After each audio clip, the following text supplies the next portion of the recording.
But yeah, it's Shota Agdashu is her name. Yeah, super good voice, or super good voice actor, and super good actress. Great actress. Yeah, she's great in everything. I've never seen her in anything where. I mean, is she going to be is she going to be outshined by Chris Pratt when he finally gives us Mario, his magnum opus? I don't know, but is Chris Pratt the next? Is Chris Pratt the next Wally West? I don't know. Oh shit! I didn't even get a drink. I'm just garbage. I'll be right back. Oh, I've still got my cat background up too. It was exactly what I expected from Chris Pratt, and I'm still was horribly disappointed. I'm actually arguably happy that it was what I expected. What I don't need is Chris Pratt to like whip out a bunch of actual good voice acting ability. I don't need anyone giving him roles for any extra reason.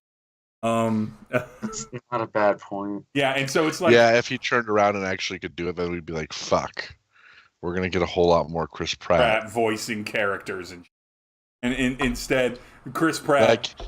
Like, it worked for like Lego Movie because of the Lego character is a boring dude. He's a boring simpleton. Yeah. Yeah, casting to type is always fine for voice acting, and when you're doing stunt voice acting. What was it? I saw a TikTok that said that one of the coolest or funniest things about Chris Pratt is that like one of the funniest ways they framed Chris Pratt is that he was a relatively in shape guy, and then he was supposed to be kind of a schlubbier boyfriend, so he put on a little weight, and that's why he was so kind of appealing in Parks and Rec, especially second season forward, and that's why he was more appealing. But their phrasing of it, their description is like, listen, Chris Pratt was cosplaying as Jack Black on Parks and Rec, and we all thought he was funny, and then we found out that he wasn't actually that guy. And then it's like, oh yeah, he was kind of cosplaying as Jack Black. Well, and apparently his character in Parks and Rec was like supposed to be like a brief role that he wasn't supposed to continue. Yeah, very limited run. And before that, he had played just a bunch of douchey boyfriends, which now actually sounds more to type. Yeah, definitely. And like, I don't fault. I love Parks and Rec. I don't fault them for like seeing the dynamics of the cast and being like, sure, this actor is playing this character this way, and the writers are writing to it, and it's all working. But just because you can nail one role doesn't make you, unless that role was something like Orphan Black or something like that, doesn't necessarily imply that you're always going to carry everything you're in. Yeah. No, he makes sense as Andy. He makes sense as Star-Lord. Star-Lord. Makes sense as the Lego Man. The guy's name is the Lego. Yeah, I don't even remember that guy's name, but that's kind of the point. Yeah, exactly. But yeah, he makes sense as those characters. They're also all kind of the same person.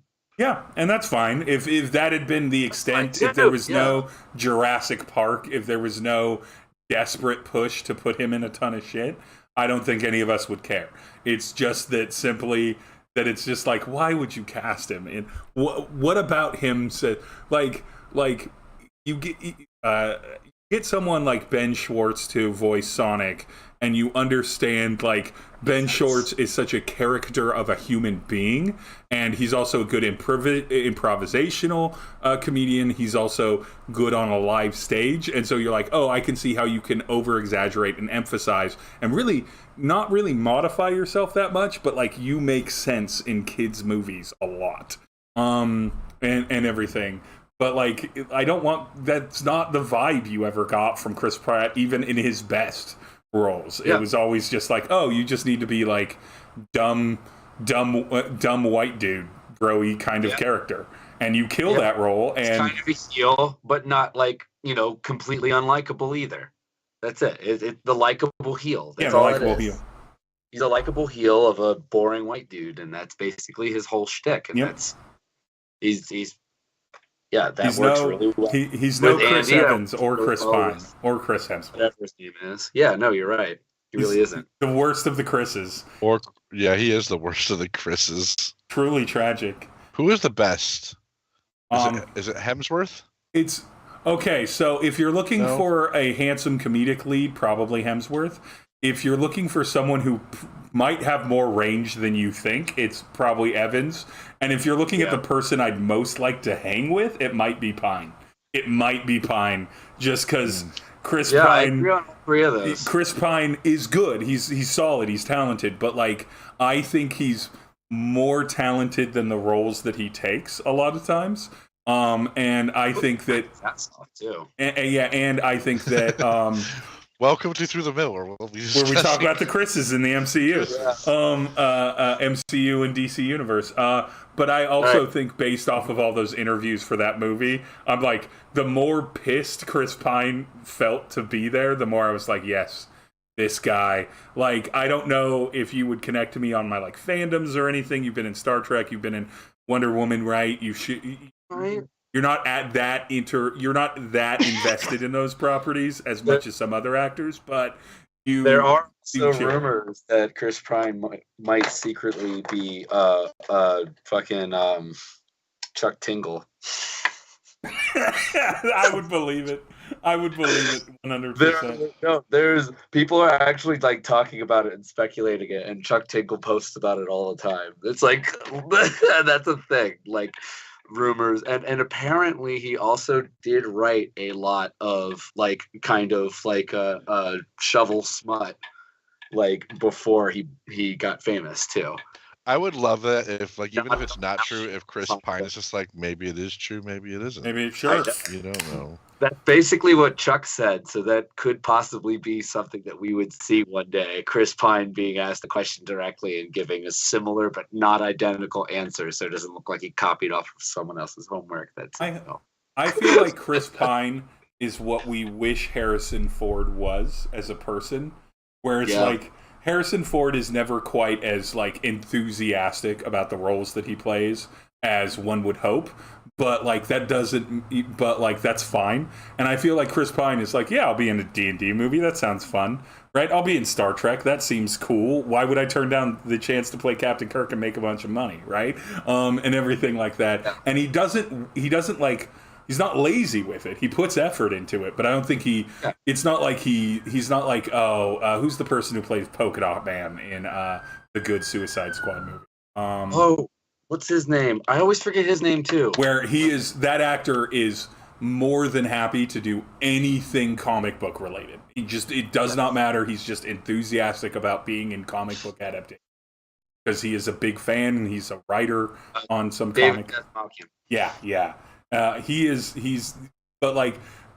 Chris Pine definitely being one of those people that's just like, yeah, sure, it could be me. Yeah. Is it?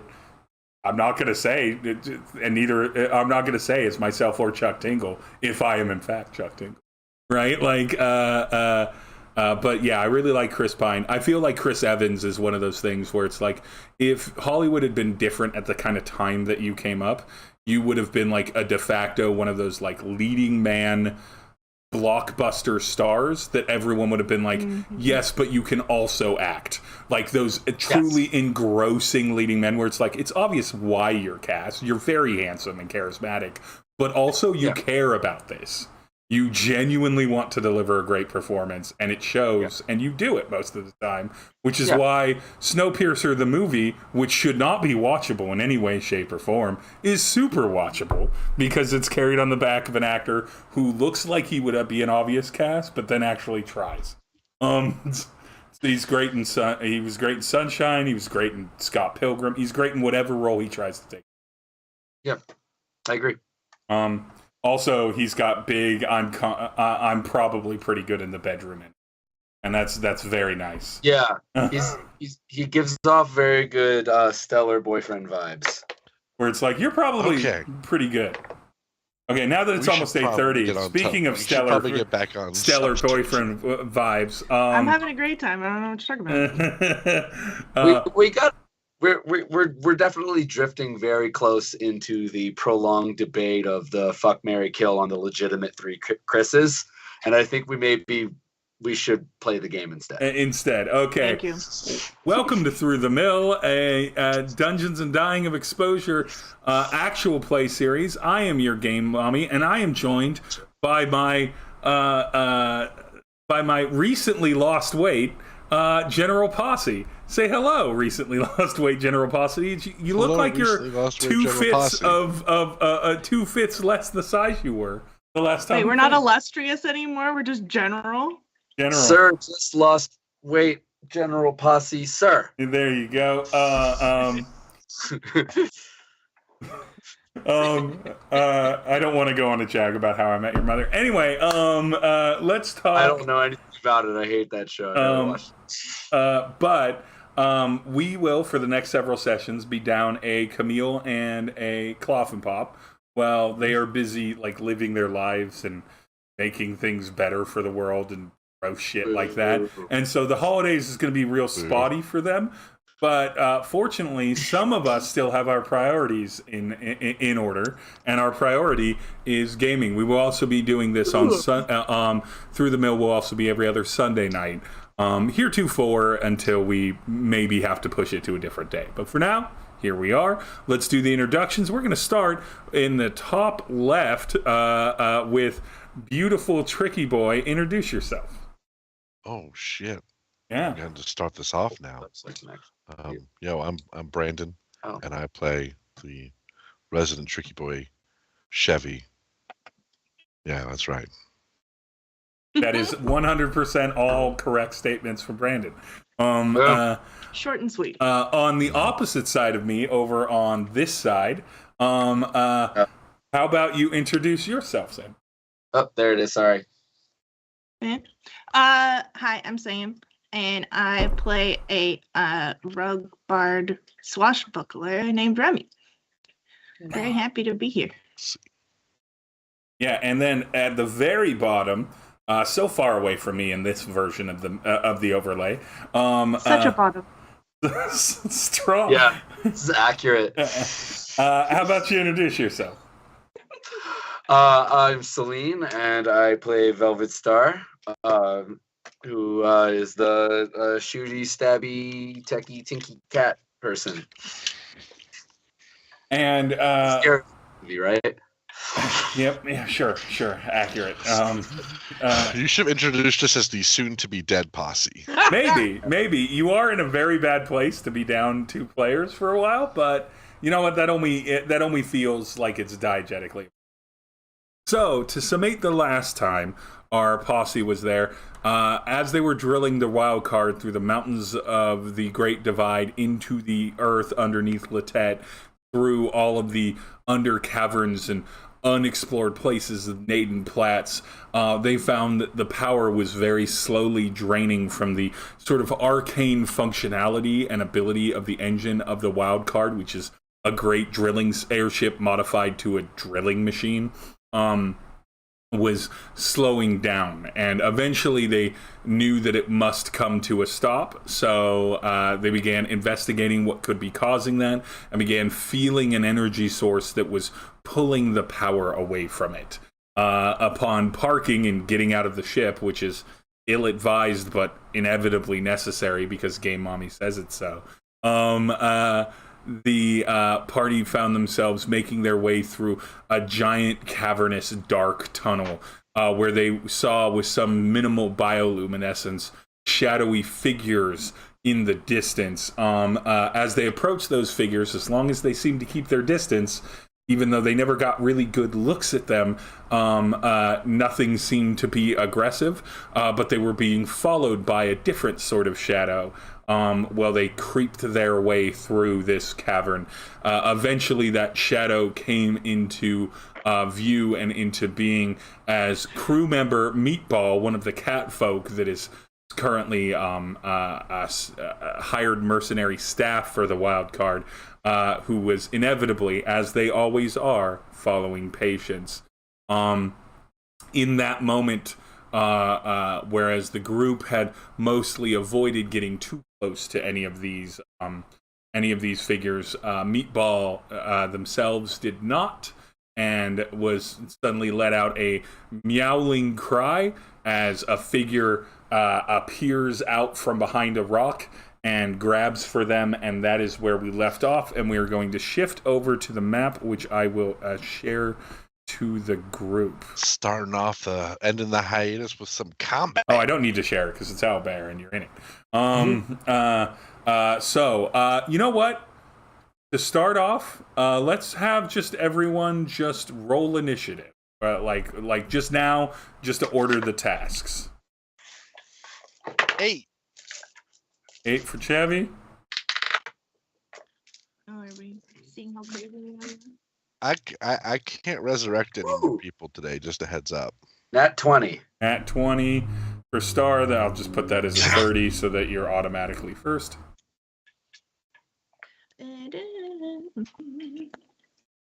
And 4. Strong 4 for Remy. Just there. Is that a nat 1? No, hold on. What am I? Initiative. I rolled a 4. Oh, you add your dexterity. Right. 9. Very exciting. You have a 20 dex? Damn. Yeah. Nice. Rogue Bard, baby. So we're gonna roll initiative for the rest. They did not do great. This will work out. All right. So Patience turns mortified to see the face and form of Meatball suddenly being captured around the hill, kind of behind them. All right, here I'll move the little figures to there. There's where the rest of you are, kind of avoiding stuff. Star, it is your go. With a bunch of other people on deck. The next player that goes is Remy, but that'll be a while. Wait, where's Meatball? Meatball's the little leaf that's like right up. I don't think we were that close to them. I thought they were like Why a good distance away from us. This is not 5 feet and everything like that. They're about 30 or so feet back from you. I'm not as concerned about... I'm concerned about movement within reason, but this is more of a general impression of like the cave depth. Okay. And so you can see the just to be clear, this one right here, the bottom figure right there, and this figure right there, they're about 25, 30 feet, maybe like 40 feet, and these ones are like well over 100, probably almost 200 feet over here on the opposite side of the bottom right. It's a very big cave. Very big cave. Okay. So I still don't see Meatball on the screen though. It's the leaf. It's the leaf. I don't see a leaf though. You don't see this one right here? I see a mask there. I don't see a leaf. I don't know why. I see it. You may need to leave and rejoin. Yeah. That's weird. 1 second. I gotta grab something. I'll be right back. Okay. Assume Meatball is where that mask is, because the mask is currently holding me. Okay. Yeah, weird. I still don't see it. But so odd. Yeah, it's very odd.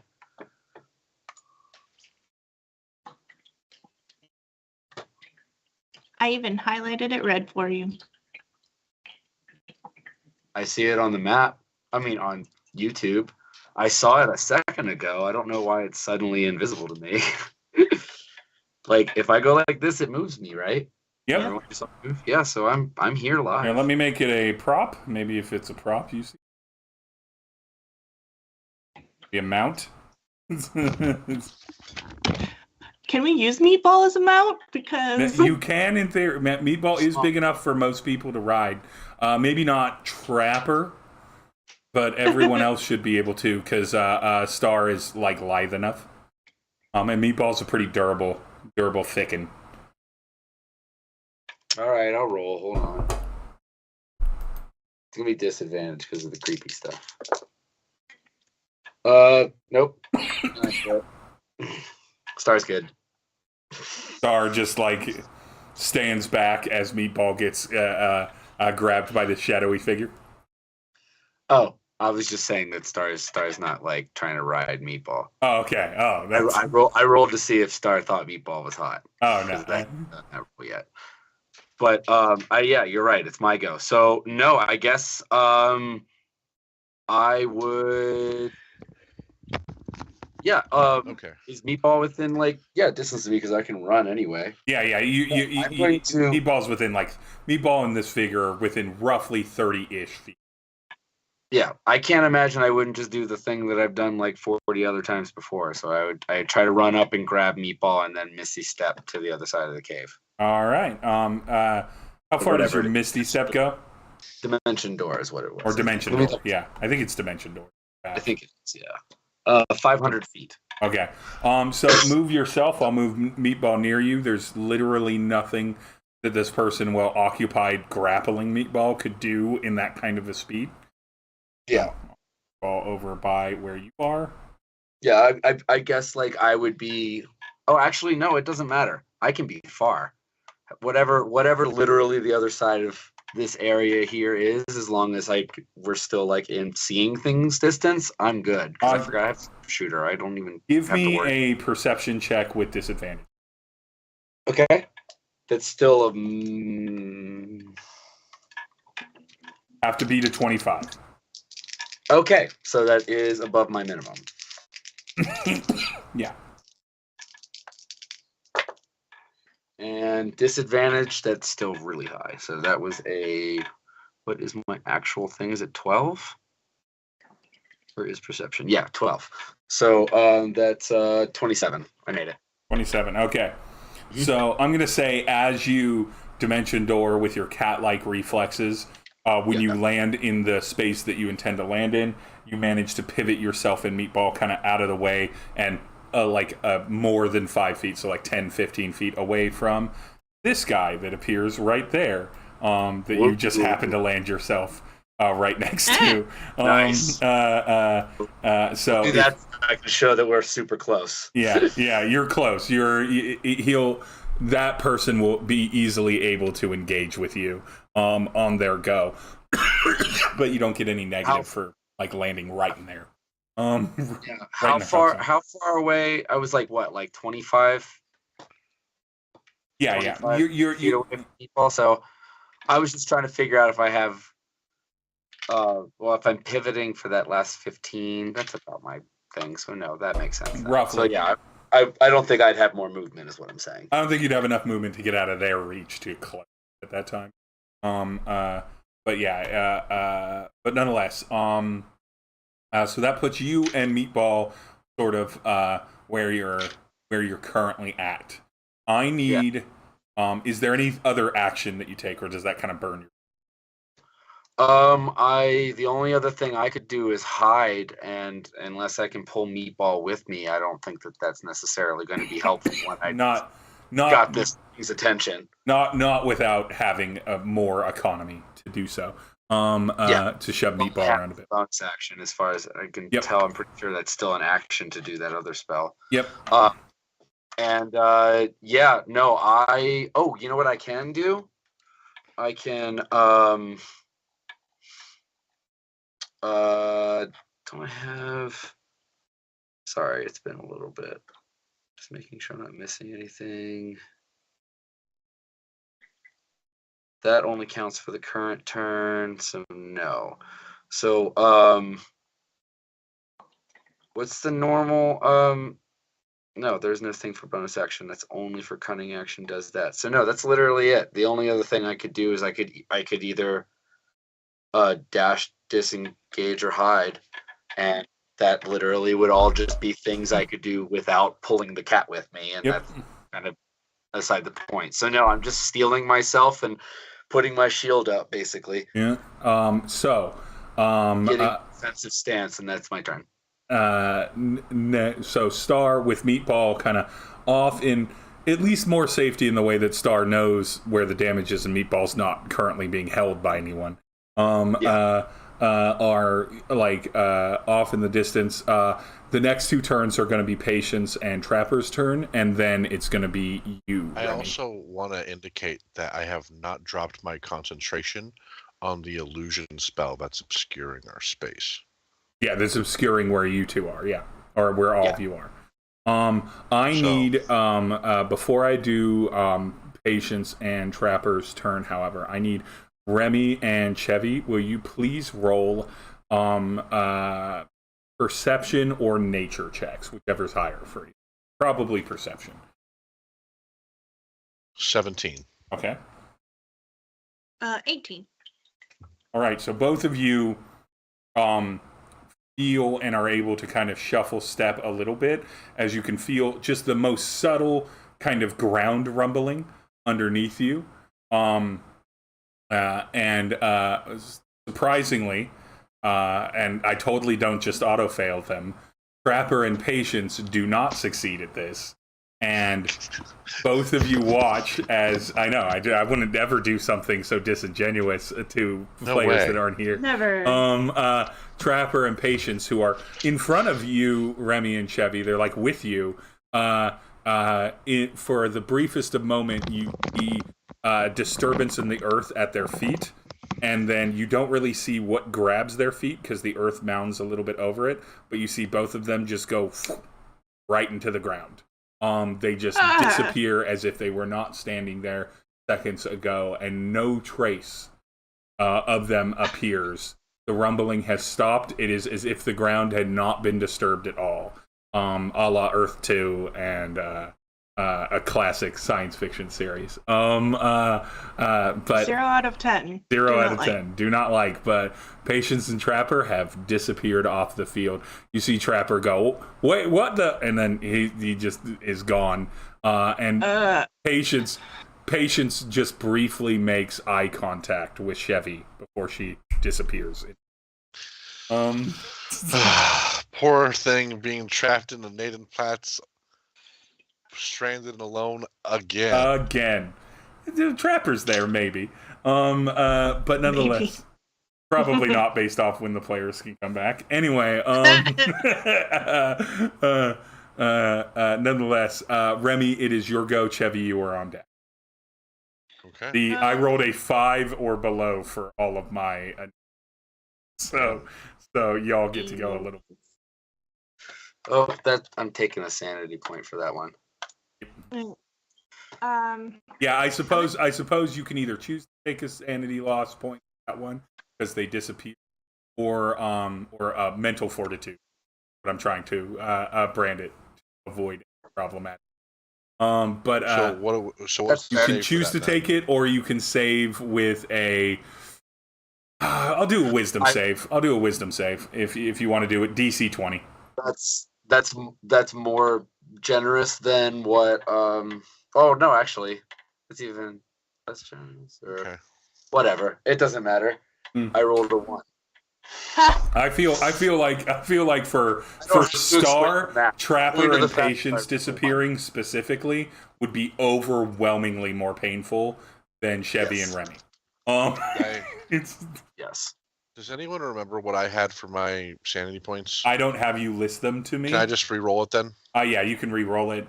I don't think you had inventory with my wish and my gift of luck. I had 2 gifts. Re-roll it. I don't remember if you'd already lost any the last event, so just deduct 1 for now. Yeah, I just got 9, so damn. Yeah, and so I'm down to 8. I'm down to 5. Okay. I'm also at 5. Yeah, and so it's gonna be a long trip, but nonetheless, Remy, it is your go. I started with 11, so that's how this day's been going. Let's see. I'm gonna try a spell I haven't tried yet, and it's called Crown of Madness. Okay. And one humanoid of my choice that I can see within 120 feet must succeed a wisdom saving throw of 20 or become charmed for the duration, which is 1 minute. All right, let me scroll down. Okay, what do I have to roll? Wisdom. I guess I'm gonna do this. Can you describe these beings that we're looking at a little more? I'm about to. Okay. Perfect. And what's the DC for it? 20.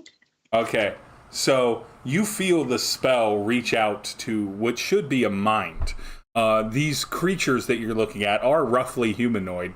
They look. It's hard to get a good glance at them. Like, you're looking straight at them, and you can see roughly about 3 of them. You know that there's the other 2 in the kind of far bottom right of the map, kind of back where you came from, and they don't seem to be engaging or moving or noticing, but none of them have really reacted yet, other than the one that grappled Meatball. However, you see this figure, and the only thing you can really make out is this very smooth mask, which with kind of two kind of black eye holes, and it's almost like a silvery gray that comes to a thin ridge. They have a neck of some sort and kind of a shoulder span. They clearly have arms, but the rest of them is almost as if they're wearing black robes. They don't seem like they're fully formed.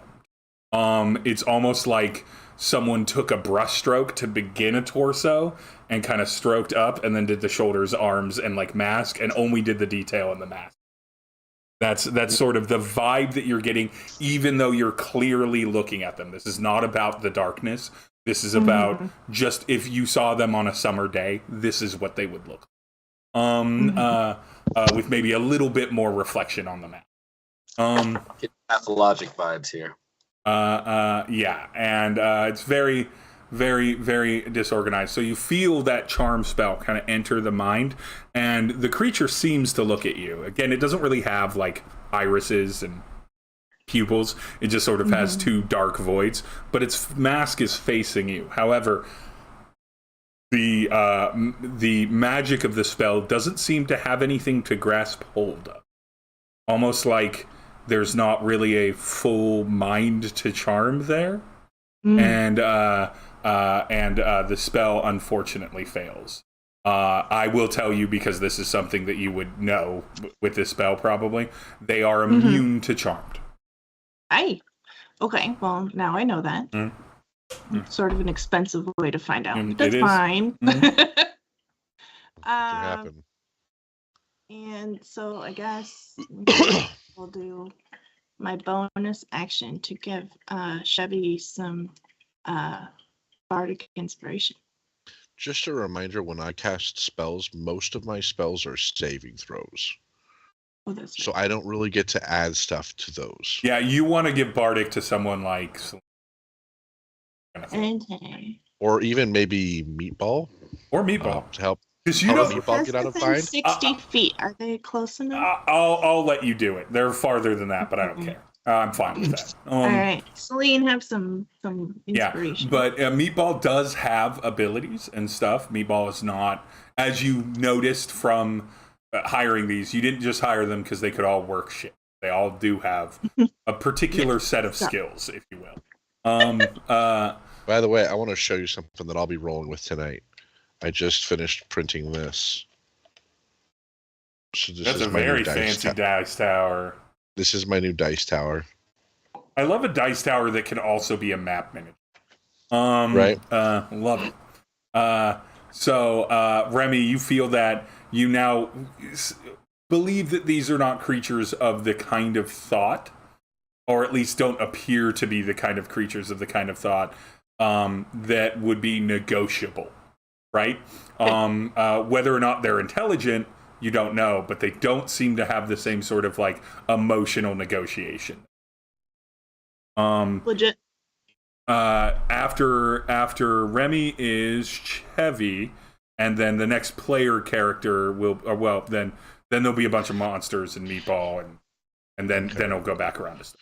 I'm going to continue to maintain my illusion spell, but I'm also going to cast Toll the Dead on... actually, do I want to cast Toll the Dead? Yeah, let's go ahead and do Toll the Dead. I have a range of 60 feet. Is that within range then of the one creatures? nearest you? Yeah, the two only one nearest I can get to? You can. Okay, I'll go ahead and hit the 1A then. And they have to make a DC 20 wisdom saving throw. But let's try it. They fail. Okay, so let me make sure I roll my right damage here. That is 22 points of necrotic damage.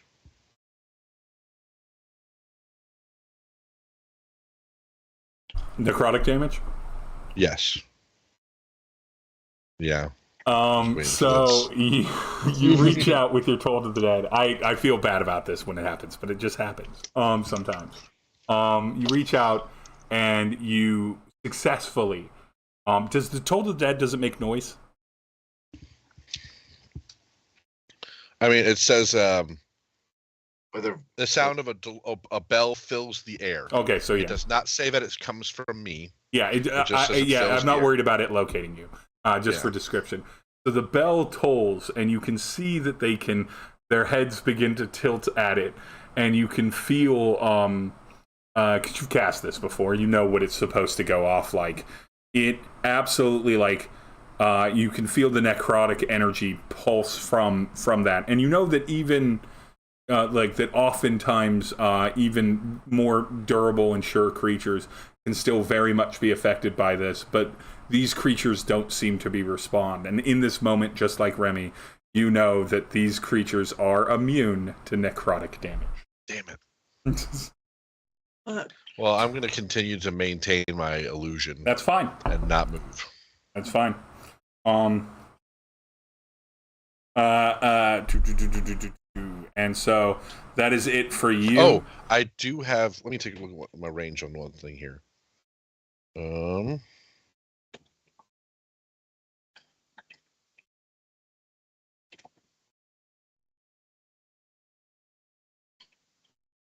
Oh, damn it. They're not close enough for that.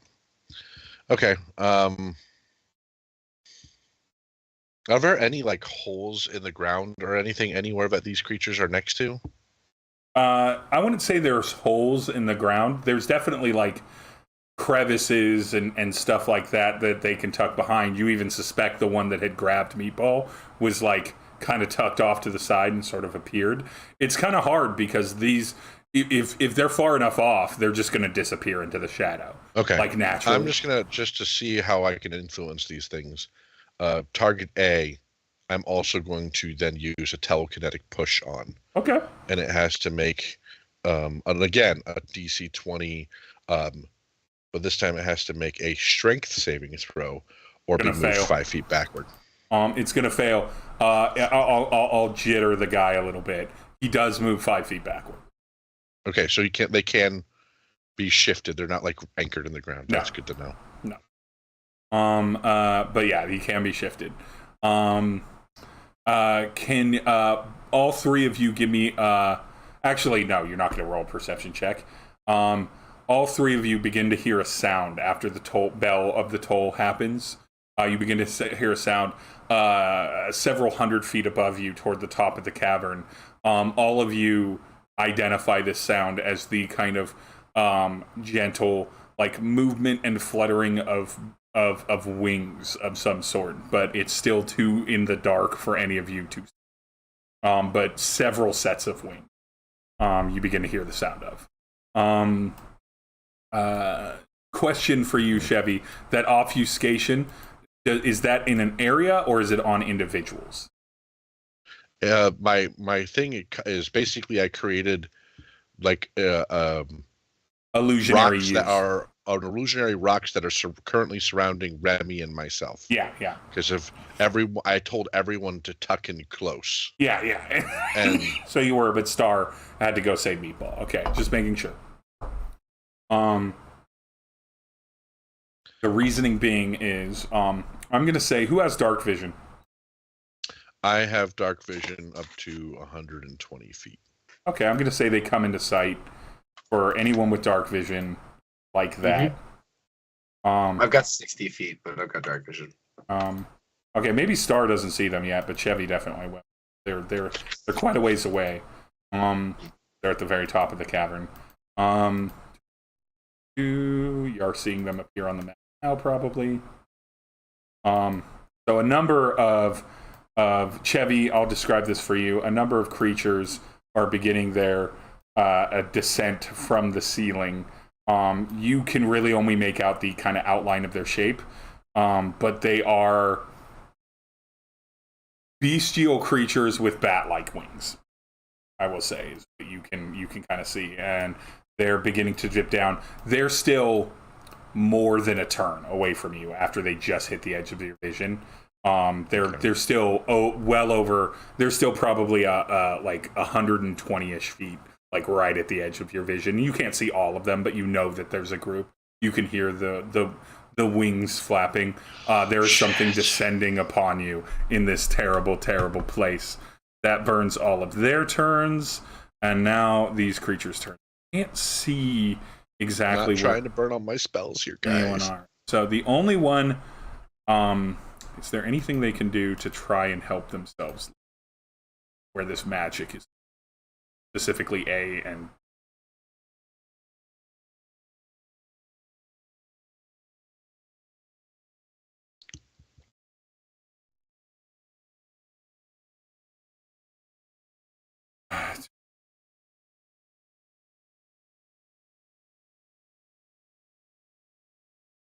Okay.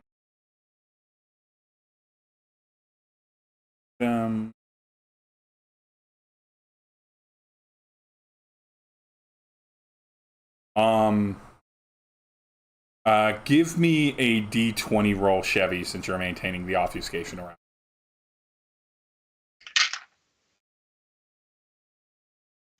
It's a nat 1. All right.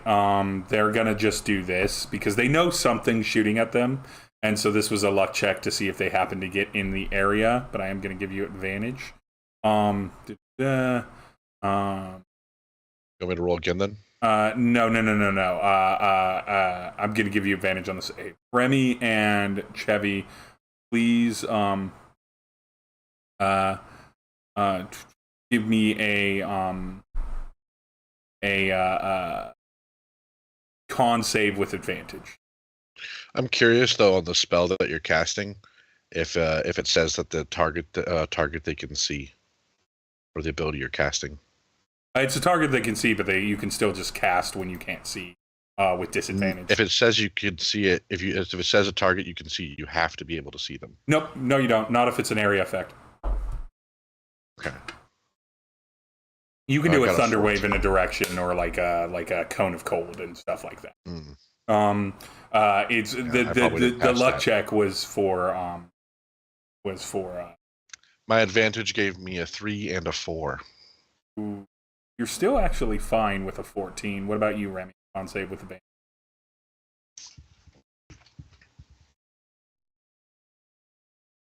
We can't hear you. You're muted. Heck. 11. 11. You were not fine. It's not bad on this one because they're just kind of thinking out like that. You feel like a cloud of gas kind of try to approach in your direction. Remy, you take a total of 5 damage. I guess Chevy, you take 2. Is it lightning damage? It's poison damage. Ah, crap. Okay. Okay, and I gotta make my concentration check. Yeah, just a 10 or above. That's a 27, so I'm good on that. They still don't know where you are. You that isn't enough damage for me to even say that your characters would verbally or physically respond to it. It's just you take a little bit of damage. Ouch. The other one that attacks is the one that is focused on Star, because they can see Star and Meatball.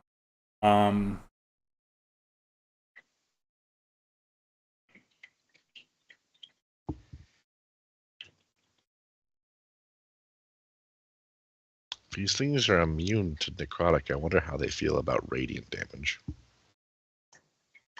They do live in the dark. I can't imagine they'd have a great time. I need a...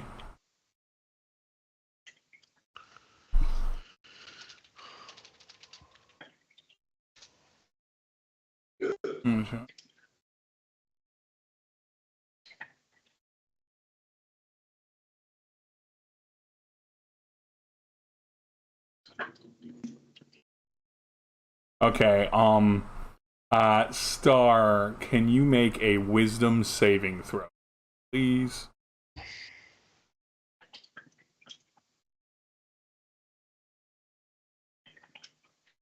That is the smartest way to attack me. Yep. Whew. Not great. That is a 14. That does not save. On a failed save, you are looking at this creature. It doesn't really approach you. It just kind of stares at you, and you kind of make eye contact with its dark voids. Star, would you describe for me one of your deepest fears and how it might visually manifest in front of you?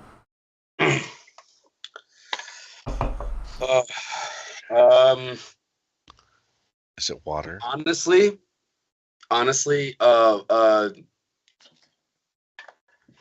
Star's anxiety wise, I feel like this would be manifested just in immediate fears. I think that would be deep enough.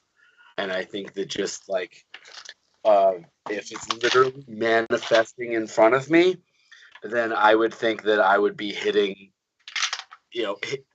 ass up before I even knew my feet weren't touching the ground, and then slamming into the ground like I had just fallen more than just like would be reasonable from standing.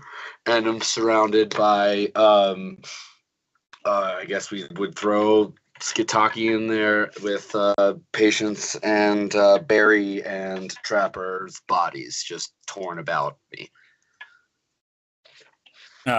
So you see this right in front of you, and everything. You are now under the frightened condition, unless you can't be frightened. You are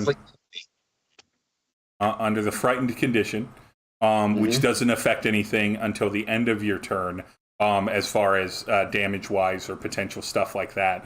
You can't willingly move closer to the source of the fear, but you don't need to run away from it. And already like 15 feet away, you said? It's already 15 feet away, and you're a ranged character, so that's not so bad. The bad part is frightened creatures have disadvantage on ability checks and attack rolls, while the source of its fear is within line of sight, and so that also means that if you target anything else, but you could in theory see them, you would still be disadvantaged on other stuff, but on attacking other creatures. But nonetheless, that is all that this does during its turn. Other than it does, as it's doing this, move closer to you, so that it doesn't reach for you. It just stands right next to you. So it's within 5 feet of me now. It is within 5 feet of you and Meatball. I'll roll for Meatball real quick to see if Meatball's frightened. Okay. I did try to specifically put myself between. Oh, did you apply your 10 feet away? Hold on, I want to throw something out there. You had inspiration. Yeah, you had Bardic if you want to use your Bardic for that. Were you within D6 of passing? What was your save? Yeah, good point. You don't know what the passing is, but you. Yeah, I don't know what it is, but I would totally use it. Thank you for reminding me. Yeah, 1d8. It's a D8, not a D6. Thank you. Welcome. That would be an extra 4, so that'd be 18. 18 does pass. So you feel the frightened urge. The image appears for a brief moment, but dissipates as you shake your head. Unfortunately, Meatball has no such advantage to that. Sorry, Meatball. You can see Meatball's eyes go wide and hugely. First they dilate. Already and then, enormous. First they dilate, and then they narrow for cat survivability. Okay. And so Meatball has slit eyes, and is absolutely shaking. You are between them and Meatball, but they are still standing right next to you. That does not affect their movement to stand right up on you. But they do not reach for you. Or their action was their action was that, and that is the end of the other turns. The only other thing that happens is B moves up to kind of next to A, in the same range. And they look like they're looking around trying to find, because they can see Star and Meatball. They know what's going on. But they're pretty sure that all of the spells didn't come from just Star. And everything. And that is them. And we are back to the top of the round. It is Star's turn, and you do not have to worry about taking any damage from that. I do want to telepathically communicate to Star that they should try and get back over to us. So I'm just putting that out to Star. Get back over here. Yeah. I can make us all invisible. All right. You don't have to. You don't even have to dimension George. Just get over here. Yeah, but I need to bring this scared cat with me. You don't have to. Along. You don't have to. I've already committed to. Oh, I should say this at the beginning of your turn, Star. Yes. Because they are standing next to you. You feel like a drain, sort of similar to what the engine must have been feeling, like an exhaustion or a drain. It's almost like your legs are heavier, your reactions are slower, your movement has been reduced by 20 feet. Oh, nice. By being within 5 feet of this guy. All right, so these are nasty boys. I don't like this. This is a really cool feature that I'm really glad that I have access to, but it is like an icing on the cake one. I'm just gonna burn it. I should have just teleported back. I thought teleporting farther away was going to be the smart move, and I was wrong. I'm literally just gonna grab the cat and teleport straight over to be like where you were. Within 5 feet of Chevy and Remy. Yeah, all so right. We're bunched up. So hopefully that's gone. They don't know what's going on. Meatball, both the Tabaxi and the cat folk have disappeared. All of you are kind of safely in this thing. Star, do you do anything else, knowing that? Oh yes. Yeah. So after you teleport. Now that. And next up is Remy, by the way, because I don't have any enemies between Remy, do you have 20 plus initiative and... do I have what now? Do you have pass without a trace? No. Okay. That's very much a trapper thing to have as a druid. Oh, I know. I have non-detection. No, I'm trying to find something that'll make us not make noise. Oh. Oh yeah. If you don't want me to make noise, you're gonna have to let me know, because I was about to do something really loud and scary to those bat things. Depends on how the noise comes out. You can. It's gonna be in a spot that I choose, so I guess it doesn't matter. Yeah. It won't tell them where we are. That won't do it. You just like the you bell, can do whatever which just want. makes a general. I'm just like sending a telepathic message to everyone that I'm gonna end the illusion, but make everyone invisible, and I'm also telling Star to hold on tight to Meatball. All right. Okay. I guess I'm doing that instead then. I mean, you can do something. You can still do stuff. You can still do your actions. Holding on to Meatball is a free action. Okay, cool. I was just explicitly like, while still like dragging Meatball and sort of the momentum of like jumping through the dimension door, I'm just yanking us down and explicitly hiding, and I rolled a 30. Okay, which you would have been very well hidden with. Remy, then it is your go. Okay, I'm gonna cast Shatter, and I'm gonna cast it. Let's see. Like Shatter. Spell. Love a shatter every day. I think I'm gonna cast it at 3rd level, and then let's see. So a sudden loud ringing noise, painfully intense, erupts from a point of my choice within range of 60 feet. Okay, and so A and B. Or up at the bats. The bats are about 120 feet away from you. They're too far away. Then yeah, sure. And each creature in a 10-foot radius has to make a Constitution saving throw. And they both have to do 20. Not a huge likelihood. And that's a 17. Nope. So they both fail. They take 3d8 thunder damage. Okay. I'm rolling damages. Should have done that sooner, I think. Oh, wow. Okay, 15. Okay. I rolled pretty good. Yeah. I'm wondering, as part of this, if people who have leftover movement when I basically turn us all invisible, if I could be like everyone move together and like hold on to each other so that we can stay together. I'm fine with that, since Star didn't use any of their actual movement. They just used the dimension door action, and Remy doesn't have to move yet. You'll still have all of your movement. Fine with that. Okay. Cool. I fibbed. I forgot because I cast it at 3rd level. I get another d8 of damages. So. All right. Well, Give that extra D8.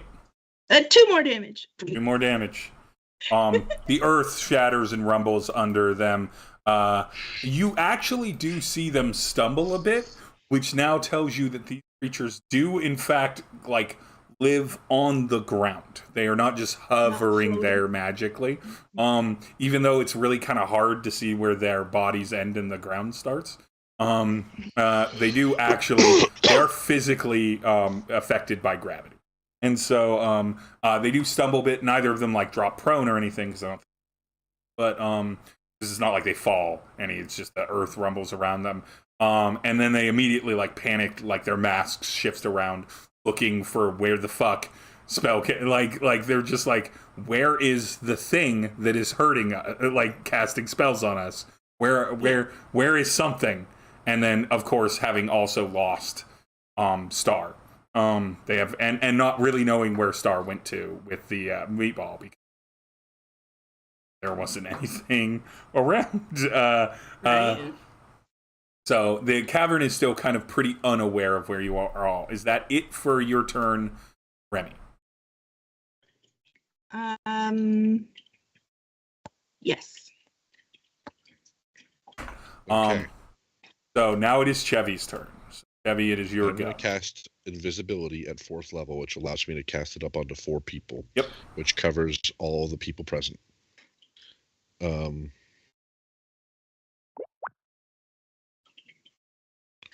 What is this? Oh, they're cute. Oh, these creatures from Xenoclash. I think that's what it's called. I was muted. No, these are from Pathologic, actually. Oh, Pathologic? Oh, man. Yeah, the Tragedians. Okay. What am I thinking of Xenoclash? Xenoclash is a weird-looking game, too. This is not dissimilar to what they look like. So, yeah, you're dead on there. This is absolutely what their kind of vibe is. And so I think my intent is that we all get moved further down the tunnel towards where we're trying to get. All right. You can all move yourself just a little bit up. Probably, I'd say, to, we'll call it this ridge right here. Around where your kind of instincts are. Is where you move up. You've got a little bit of time. You don't have to worry about moving Meatball Star. Meatball's moving with you. And with your dash and your extended movement and everything, I'm fine with you. The moment you were out of the person's realm, I would say that the loginess, the weight of ages, will lighten it up a bit. You're all invisible. They can't magically detect you. They don't have any instinct of where you're at. You're all moving stealthily. But I will have you, your stealth succeeds in the way that you're invisible. But I will have you roll a stealth check. And I want all of you to add a +5 to your stealth, because Meatball is next to you. That gives me a dirty 20. So whatever you roll plus an extra. Whatever you roll plus your bonus. You're muted, Celine. Yeah, I was just about to say that gives me a dirty 20 modifier. So, and I rolled a 19. Yeah, you're good. Dirty 20's good. So 39. I got almost 40. What did you get, Remy? It's really almost a don't roll really low sort of thing. Yeah. Yeah, I gotcha. Okay. And you still have some of my points of gift of luck from me. Yep. I've got 2 up. I have 24. Yeah, I've got 2 up. Yeah, you're golden.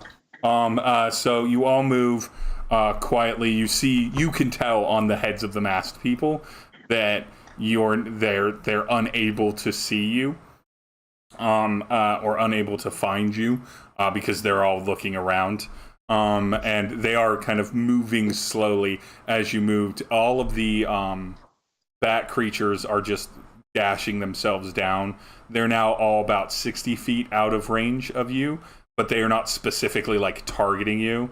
They're all just like getting lower because they know the action's happening down. So they're all just sort of in their group. As they grow closer, you can see that they have the heads of goats with like large like the heads of goats with like a bit. At first, it looks like they might be skulls, but you can see there is just the narrowest covering of flesh over them, and then like large horns that are actually coming down closer to kind of like a certain cattle or bull horn. But they have the muzzle of a goat, and then giant bat wings and patchy fur and like talony claws and stuff. They're a monstrosity, and they're not good. When I look at these beings that are on the ground, do I get the sense that they're undead? Let me double check. I don't think that they are, but no. But if you want to roll, because you've been you've been around, if you want to roll either nature or history to see if you can, now that you can really get a good look at them, see if you know what these creatures. Let's see here. Well, that's a 10. 10. They're bad. They're a bad monster. There's lots of bad monsters they could be. You don't want them near you, which is why it's good that you're invisible. Just as an added bonus, you see in the distance one of these other like shadow mass figures kind of comes alive. The other ones that are kind of off from you are moving a little bit, but they don't seem like they're in a rush. The ones A and B here and C are doing a little bit more frenetic because you're invisible and you all pass your stealth check. Please, let's go with Remy this time. Give me a D20 whirl with advantage and tell me what your higher number is. This is another luck check. You have to not roll a 1 or a 2. Advantage, I'd be shocked if you.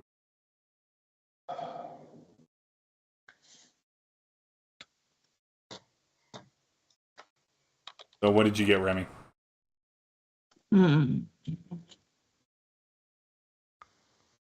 A 1. Did you roll that with advantage? Oh no. Okay. Wait. Okay. This is 13. 13. Okay, you're fine. You're fine. It's very clear that they cannot see you. Everyone is being very stealthy, very quiet. At the end of the round, I would like all of you to roll your perception checks on this round of the DC 30. The DC is a 30? 30. So Nat 20 will get it, because Nat 20s always get it for me. I can't do that. Yeah. Ooh. That is a miss on that. It'd be a 28 for me. Okay, close but no cigar. Next round it'll be a DC 25.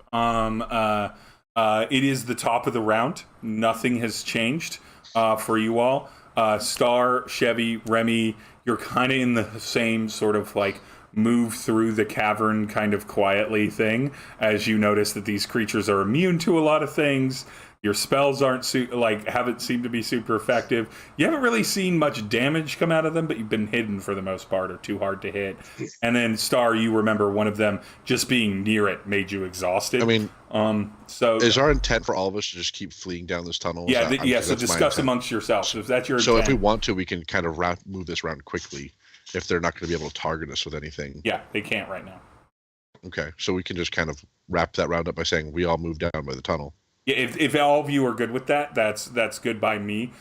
Just because your initiatives are all grouped together before any of them go, you might as well just like agree to that and themselves. You will. Does that sound agreeable to you, Sam? Sounds good. Cool.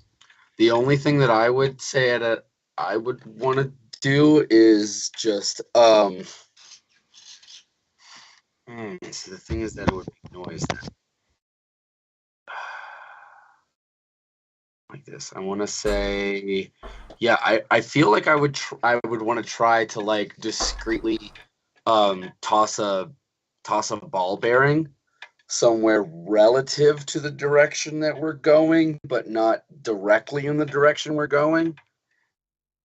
just basically trying to throw something forward just to get an idea if there's something right If you in front want to of do us. that, I'll let you do it with a sleight of hand to add a good distraction point for them. That's what I was thinking. Like, if I pull it off with a sleight of hand... we're going.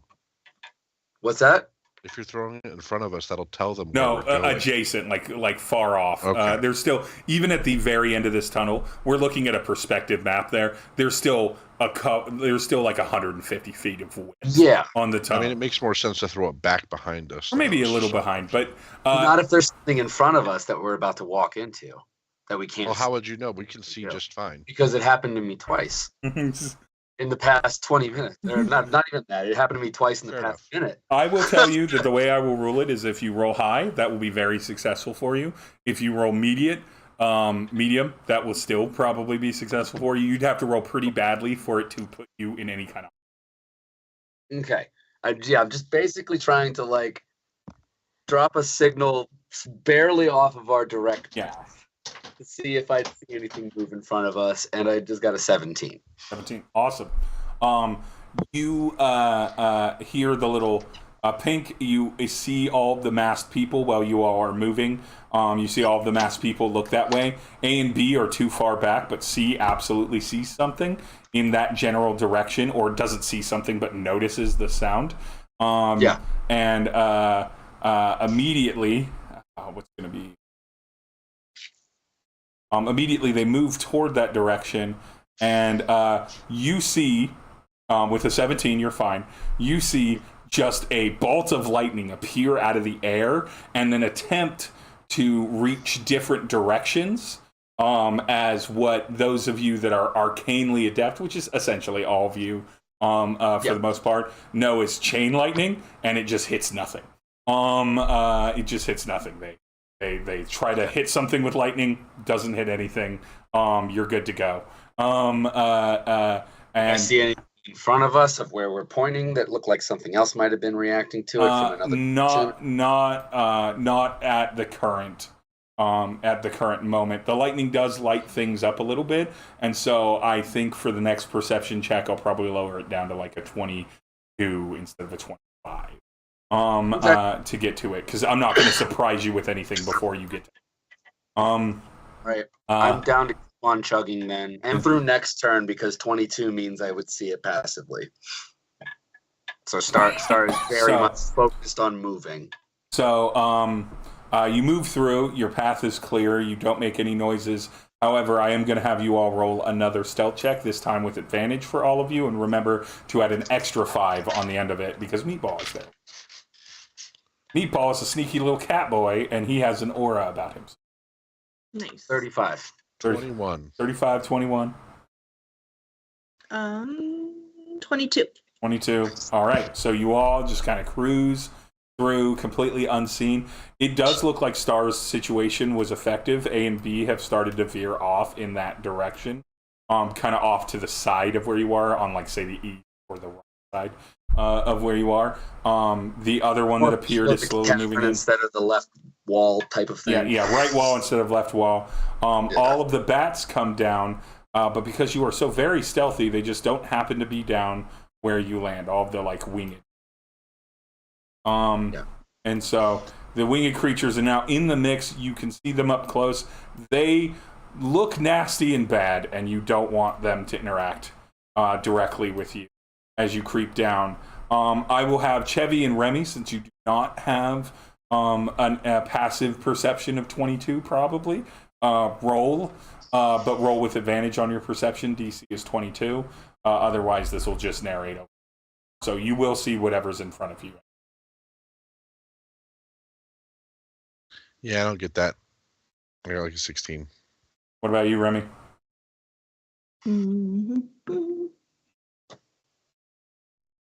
18. 18. Okay, you don't see it. Star, your incredible, like, feline eyes kind of catch this moment. It's not... Actually, it's not your eyes. It's not your eyes. If it were eyes, Chevy could see it. Because Chevy's dark vision is deep. It's the smell. And you know if Trapper were here, Trapper might have been able to smell this sooner. But it's the smell. make sure that we all are communicating, that we are like all kind of like grabbed onto each other in the chain, because we wouldn't know where the hell we were going. Yeah. If we're invisible.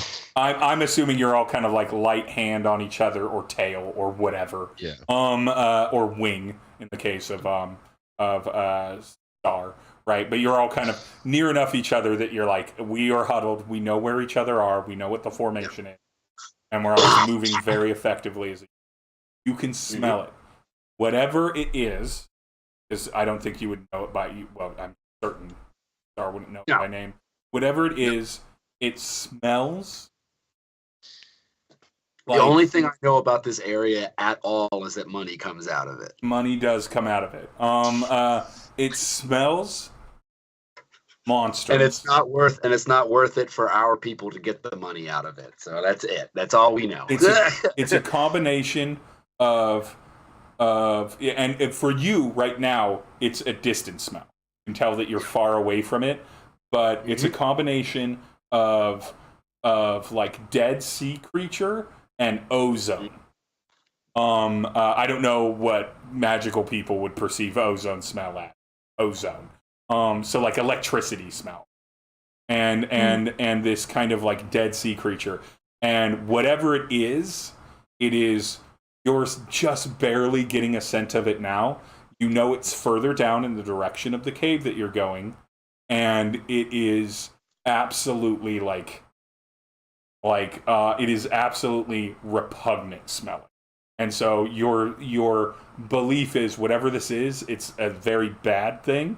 And the smell of it is actually, I'm gonna say, because you're where you're at, the smell of it is actually like enough that you can tell that this is not a static thing that is emitting an odor, but a moving thing that's... You're not feeling any wind down here other than the beats of wind made from the bats, which are kind of coming from the other direction. Whatever's in front of you is moving, but it's not close. It's not anywhere exactly near where you are. Okay. I guess I'm going to assume that's what we're heading towards then. We gotta kill the music maker. Yep. So, yeah, I would be dragging in that direction then. And I can maintain concentration on invisibility for up to an hour. Yeah, you're golden on your invisibility. You are getting far enough away from this mess that this is not something you're concerned with. So what we are going to do is we are going to change maps. Ooh. New map. You'll have to pull in your tokens again. I have them. Oh, hey. By the way, I keep on forgetting to say this. I'm assuming that this whole time I've had Ulrich invisible in his imp form flying with us too, because Ulrich in his imp form can maintain invisibility at will. I'm fine with that. Yeah, I'm fine with that. I'll drop my icon down and you can move me to where you want me to be.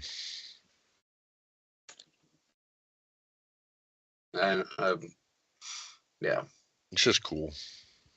Yep. There's also... Are these from Midjourney? Yeah. Yep, these are Midjourney maps. They're Midjourney images. Because I needed a bunch of cave maps.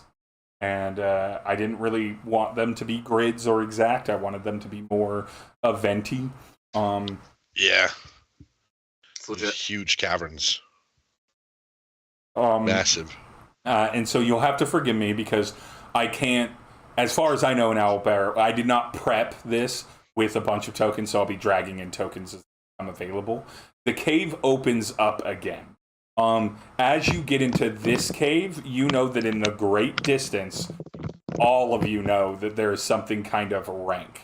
But in this section of the cave, it opens up. It's even more cavernous than before, with larger,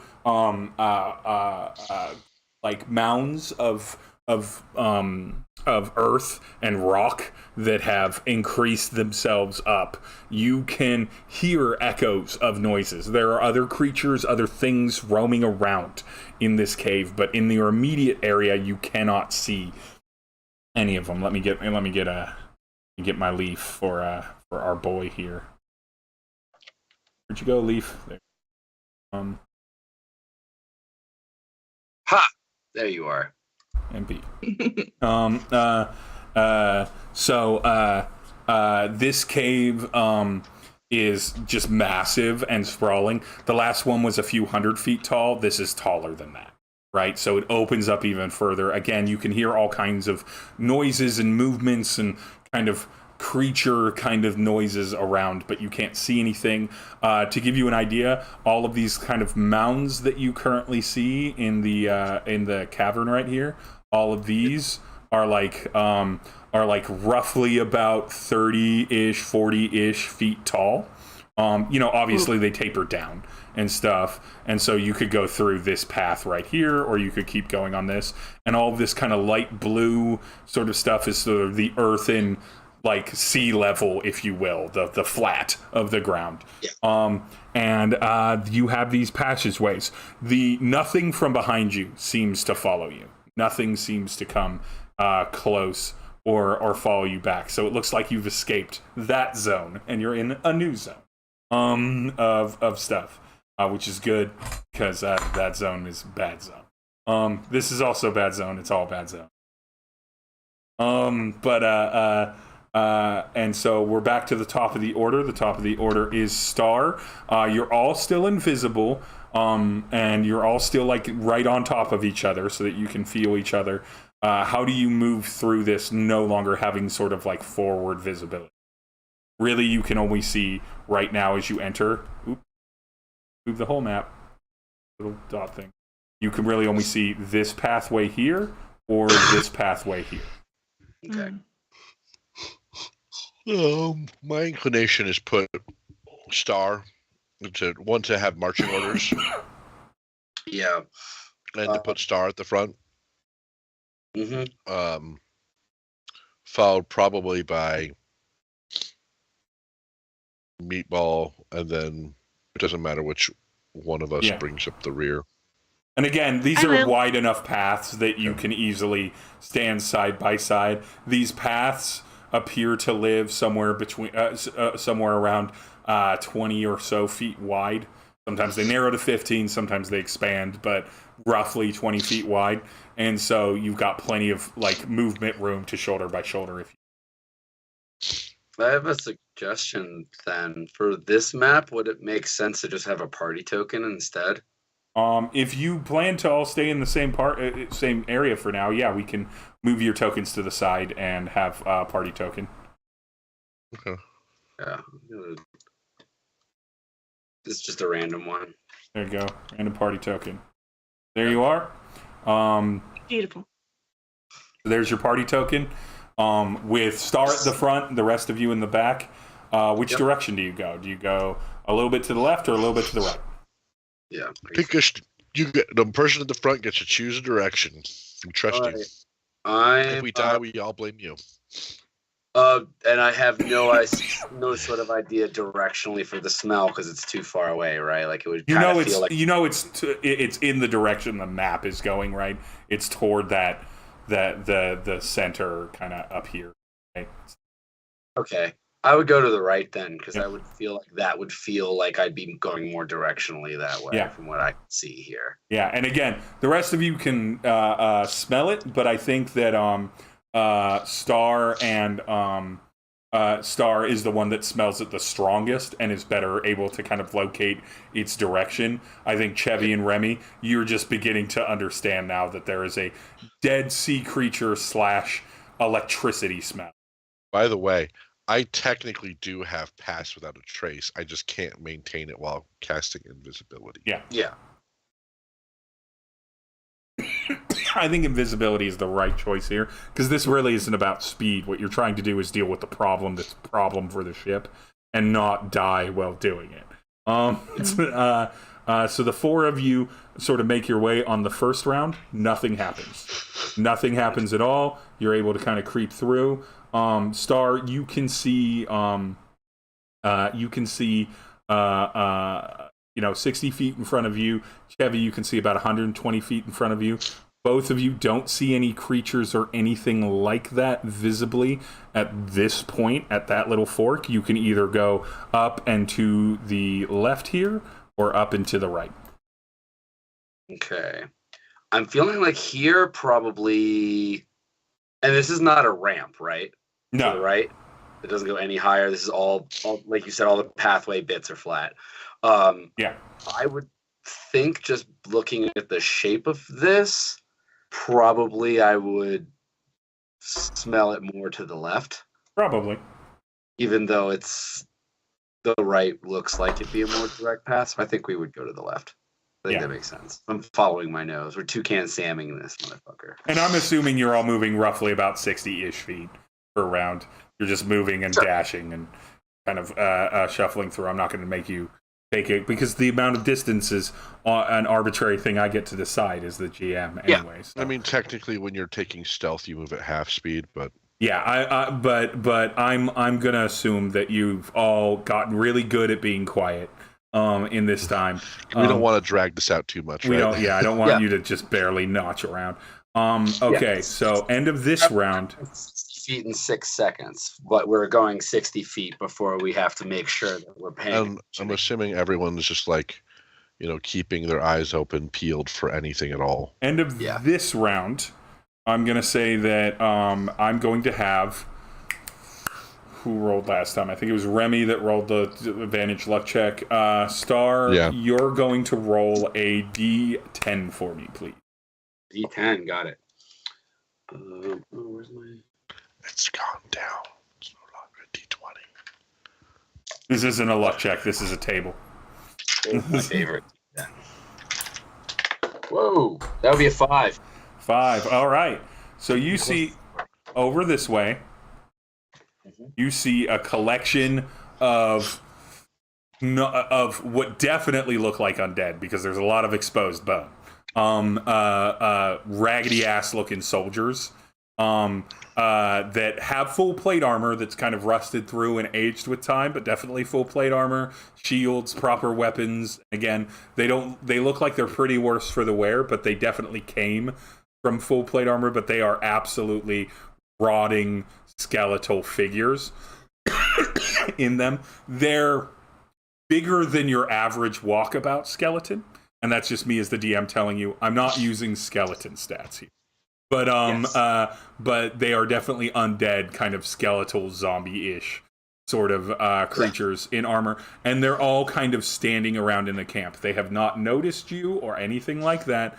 They're just sort of standing around, kind of milling about a little bit, and you can see that they are slowly moving in a direction, but it's not really clear if they're going to head in your direction or if they're going to break in this direction here, and everything. But they definitely look like they came down, and you just kind of see them beginning to peek out from the rock. Chevy especially, you can see this, because they're about 100 feet out from you. But I'm just going to describe, since Chevy can see 120 feet, since Star can smell the point of origin very well and everything, since you've got extra stealth from Meatball, and since none of you since you're all invisible, I'm just going to say that you can see roughly about 120 party and can quietly telepathically communicate amongst each other. How wide did you say that these like this particular, at least, cavern where we are now? This one is about 20 feet. The path is about 20 feet wide. The cavern itself is what? Oh, no. I mean the path, as far as... The path is about 20 feet wide. Tall 40-foot thing of rock to 40-foot thing of rock, about 20 feet. And they're far enough away from them that, like, wait, actually, do I need to make noise for this? We'll all be very upset about losing Trapper and Patience later. Yeah. This is about survival. It's on the mind. Yeah. It's on the mind, but like... Some of us did suffer some morale damage, I guess. Yeah, morale sanity point damage. Yeah. I like the comments we got. Sexfind.pro. Hot. I'm not even looking at it right now. I'll delete those later. So maybe somebody can help me with this because I'm trying to figure this out here. I do have a verbal. Talking about saying we're all hot girls. I'm trying to set up an alarm, basically, and then move as far as we can back the other way and branch out. I want to make it so that if they are following us back here, that it'll end up. Using that it's a pain in my mind. It's not an actual thing. Well, I'll do it anyway. If we can burn a minute for it. But I'm trying to figure out if, like, what I have to do in universe to do, like, the verbal components mainly while setting the thing up and pulling bells out. Is that something that's going to make a loud noise? Or is that something I can just, like, utter under my breath, and if they're not within, like, the 60 or 100 feet or however, that they're not going to hear it? So it would be normal speaking voice because there's things like subtle spell and stuff like that. Usually you don't get to really hide your ability to cast a spell with verbal components. So I also have thaumaturgy, which I can just cast as a cantrip, where I can create a spell, a sound within a point within 30 feet of us. Okay, so are you thinking maybe cover up the sound of the spell, or are you just thinking distraction noise? I could do it as a distraction. I can do it to cover up the sound.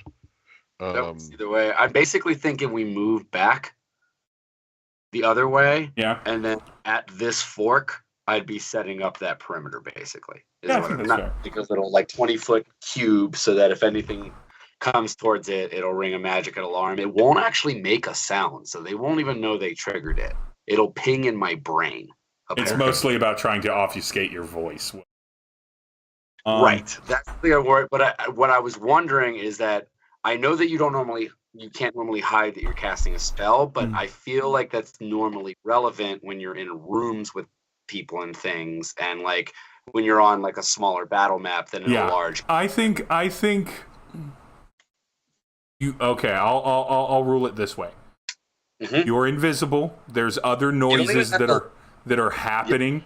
Yep. In this thing. Is this thing you're doing actually casting a spell?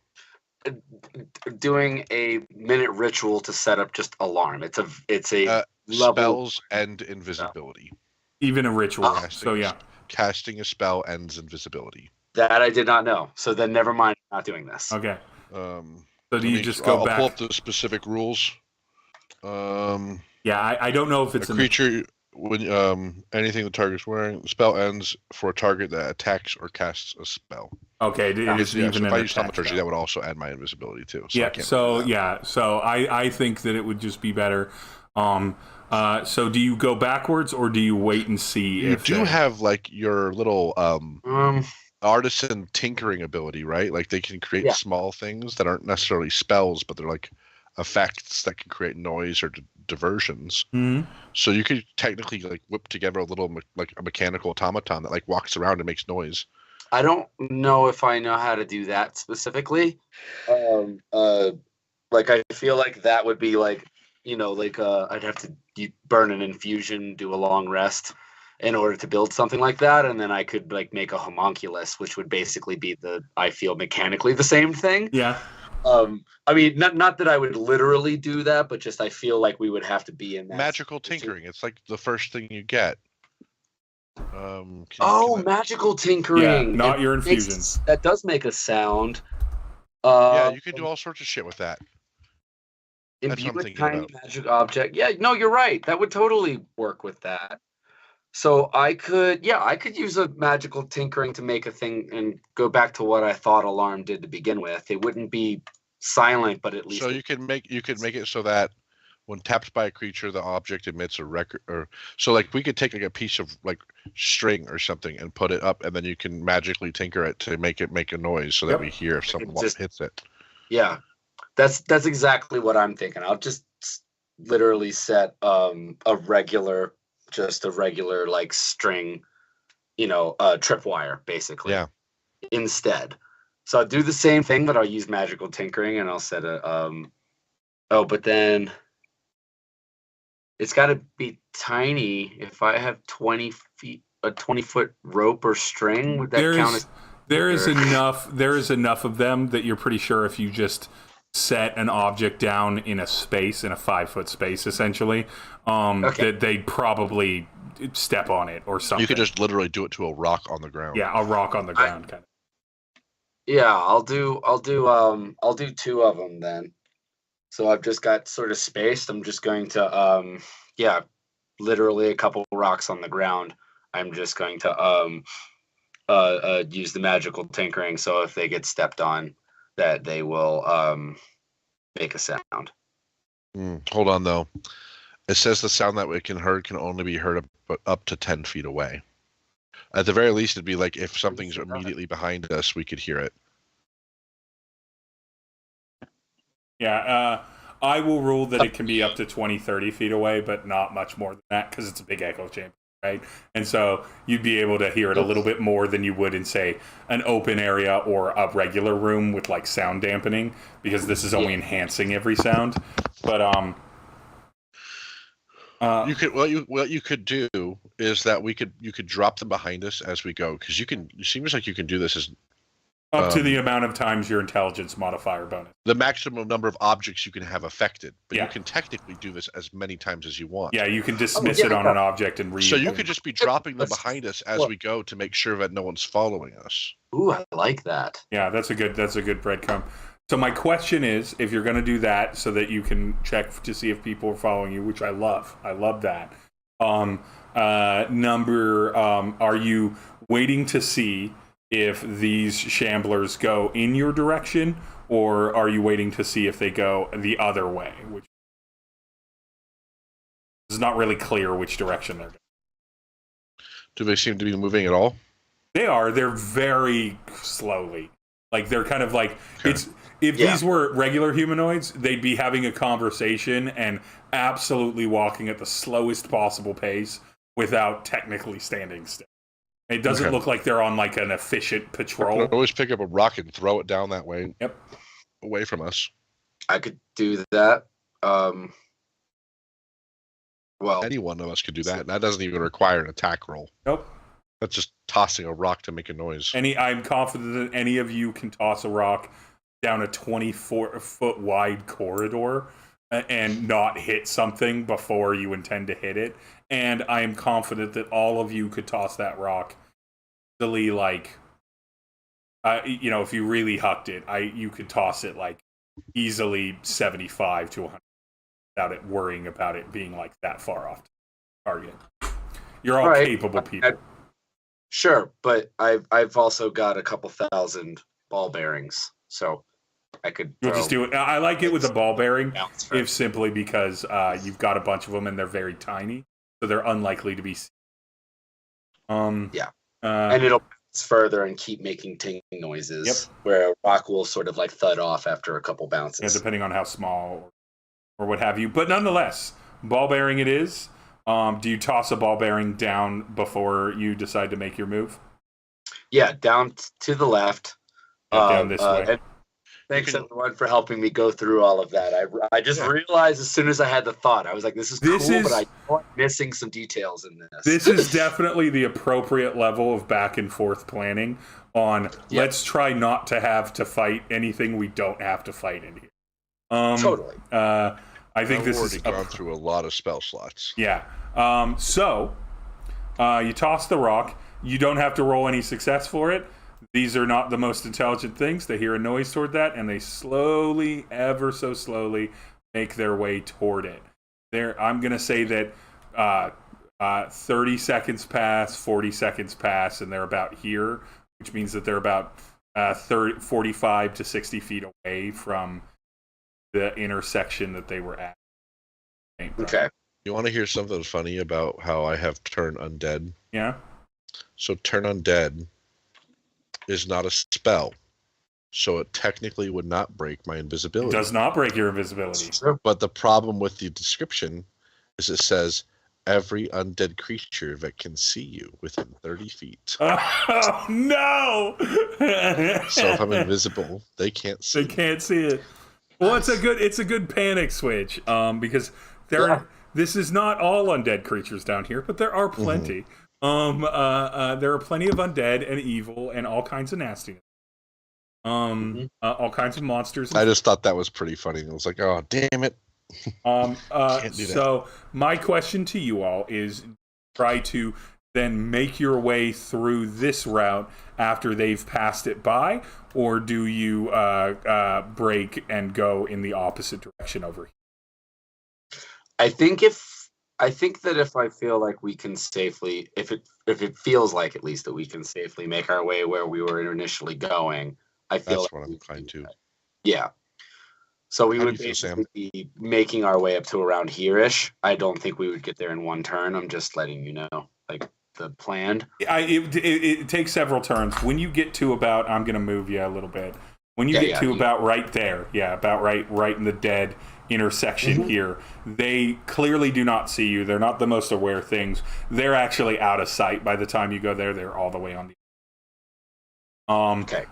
They're out of sight by that time. Now, Chevy, please roll a d10 for me. It's almost like everywhere there's everywhere there's an intersection, I make you roll a d20 of some kind. Or a d10 of some kind. Let's see here. That makes sense because we should be stopping at every intersection anyway. I think storytelling wise, it's like that's what would happen. Is you look around and see 7. What are we looking for? Oh my goodness. Just this is a table. This is a table. He's rolling on a random table. He's doing DM stuff. I'm doing DM-y things, right? All right. He's doing random tables to see what fucking shit kills us. I love it. All right. They have not spotted you yet because you were smart and being invisible. Yep. There are 2 large stone, and when I say large, I should say giant. They're like 15 feet tall. They're about half the height, almost half the height of these big mounds. This Underdark Cavern is freaking popping off with people hanging out in it tonight. Yep, there are 2 very large stone creatures. You make they are not being out like ultimately still, so you realize that these are not statues, even though they do present as such. They are fully functional rock golem-y looking things. You don't even have to roll for it. Chevy, you know that there are rock creatures that live all throughout, different kinds of rock creatures that live all throughout Maidenplatz. Some of them are sentient, some of them are like fully self-aware, others are like beasties. But like in general, they're all like creatures of some semblance of intelligence. And unlike a lot of the stuff that you would see on, say, the surface, where this would be animated by some sort of wizard, these are a creature type. They're natural to the area. And so they are autonomous, like functioning things. They are each about, like I said, about 15 feet tall. They kind of look like sort of heavy-jawed Dwergar, but like stretched out. They're not quite to scale, but they've definitely got the kind of same feature set and everything. And they're looking around with their glowy orange kind of magma eyes that are ever so. It's not even really magma; it's more like hot rock. So they have like a dim kind of reddish orange glow to them, and they look like they're just sort of surveying the area. No insight check necessary. For you to pass through this intersection safely, it becomes incredibly hard. Yeah, very rock bitery. It becomes incredibly hard. You could, in theory, sneak by them just on their right side here. You could, in theory, but you are guessing you're going to really have to carefully go on that one. Or you could go the other direction, but in either case, you will probably have to roll. You will probably have to be extra stealthy in this. By the way, we're like in a really large open space here, right? There's like space flying above us, and of course, Ulrich I'm communicating with Ulrich telepathically. Yep. I could be like, Ulrich, I need you to go make noise over there to distract these while we scooch past them.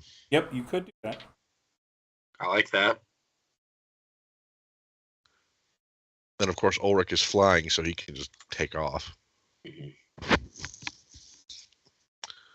So, and just to clarify, you can communicate telepathically with all of us, but none of us have a way of answering, right? True. It is a one-way messaging system. That's what I thought. I just figured it was worth saying out loud. You can, but I would say as a group, you could come up and would have easily been able to come up with a de facto, like, Chevy would be like, okay, we're all near each other.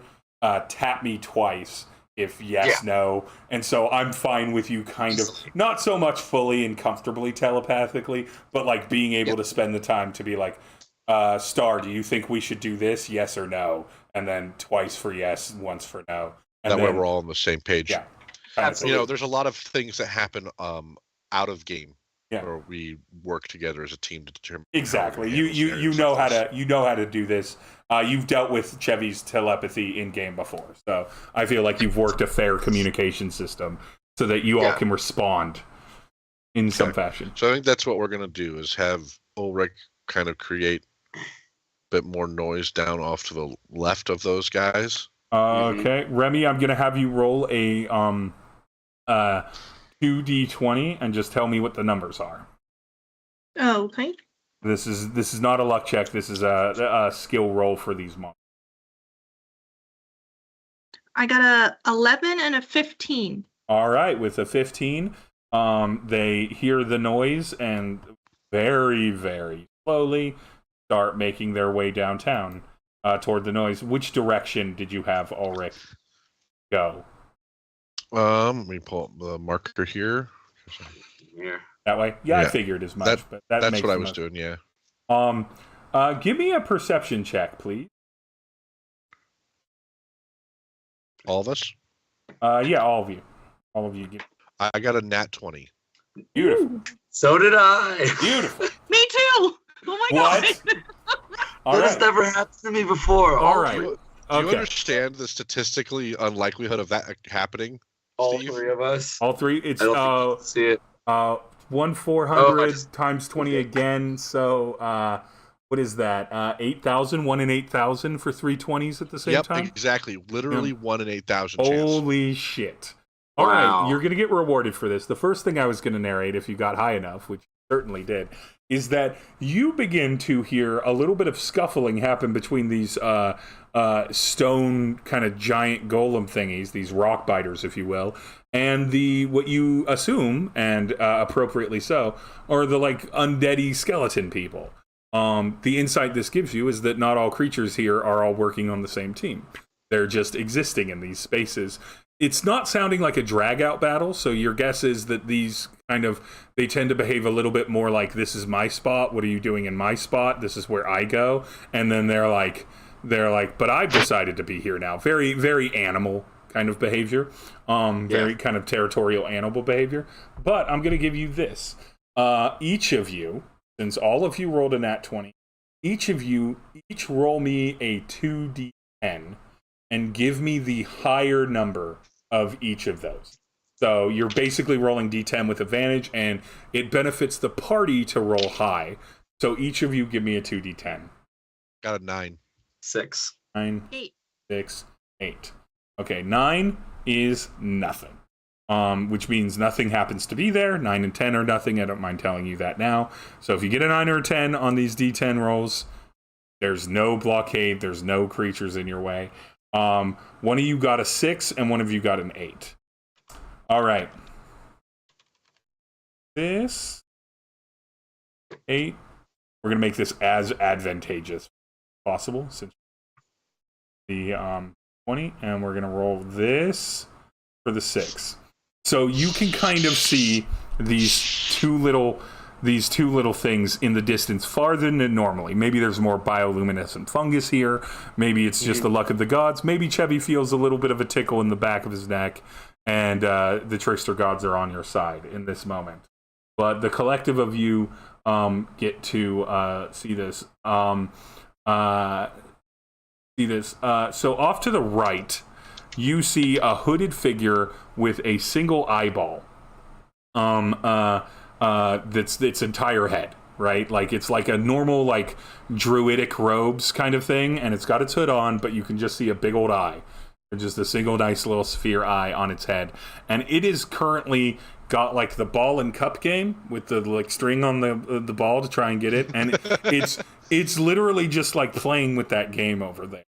On the side that's most directly in your path, you actually see a small, like, what looks like the ruins of like a little like hand walking cart, like a wheelbarrow or a cart that you'd kind of pull behind you with two levers. But basically a walking wagon that's kind of tumbled on side, and it looks like it's got a crate in it. And so those are the two things that you see that are kind of on either side of your path. One is eyeball guy with the ball and cup. The other is the other is the kind of ruined wagon with the sort of like, I don't want to say it's a chest. It's more like we would see, just like a typical like home goods carrying trunk, if you will, trunk that would have goods that you would like store in it. Mm-hmm. I'm sure that's not filled with anything dangerous. And so, which direction do you go? I think we should check out the trunk, even though I know it's dangerous. The chaotic energy in me today is saying, let's fuck with stuff. Yeah. Oh, I love that. The mimic. That is so cool, Sam.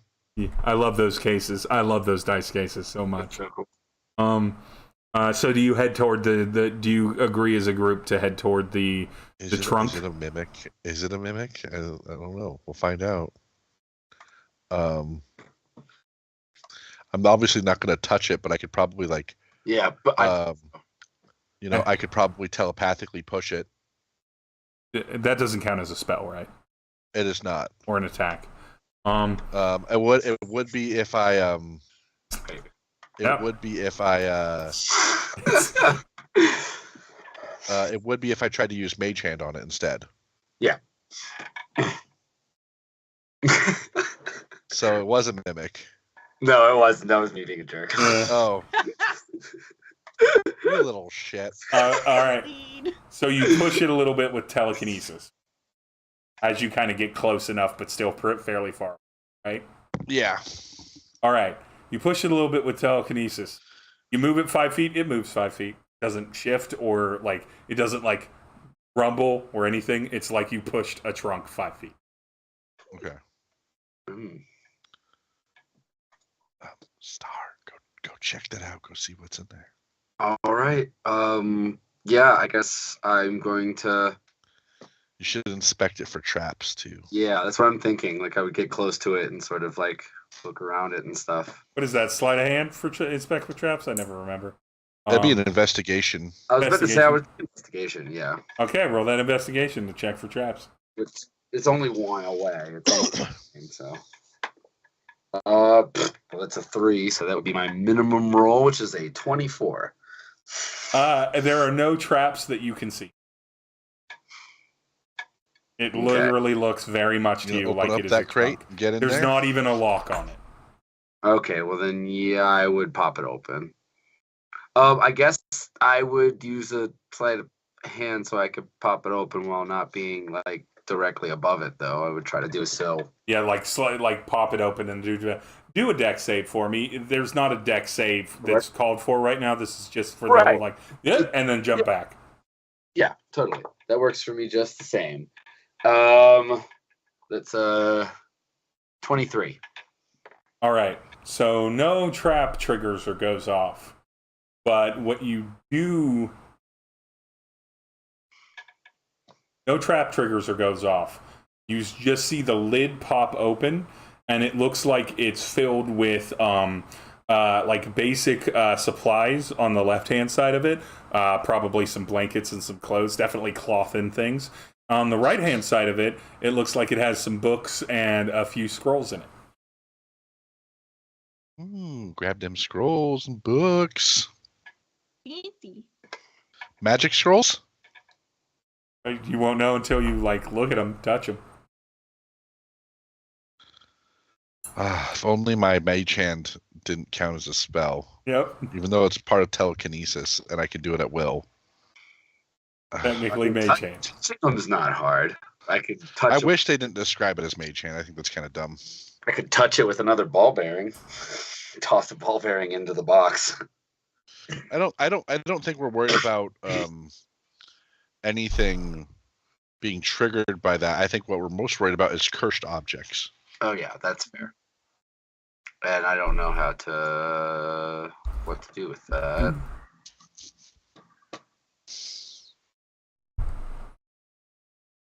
We're just gonna have to take the risk.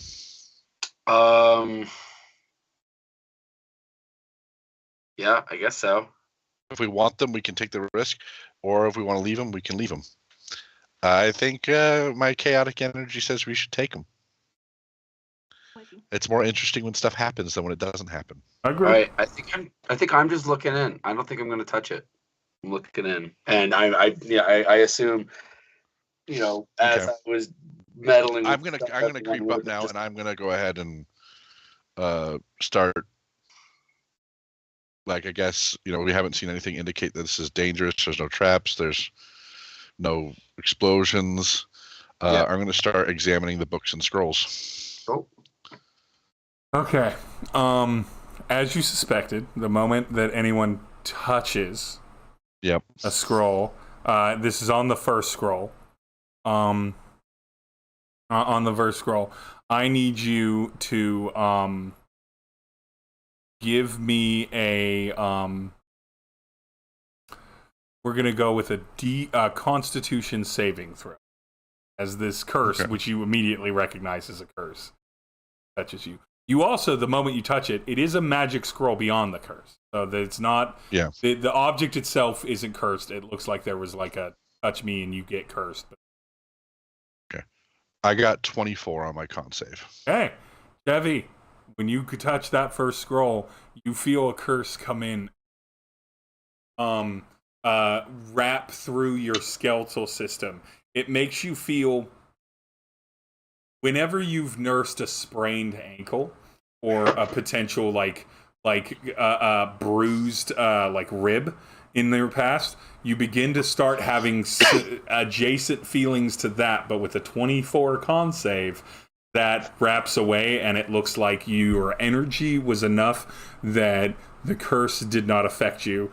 This is I refer to it as brittle, but this is the broken bones curse, which is a bad curse to have. But you did not hurt that on the first scroll you touched. After touching that first scroll, do you go to anything else, or do you just look at that scroll now that you know that the curse? Let's examine that first scroll. All right. You open up that scroll, and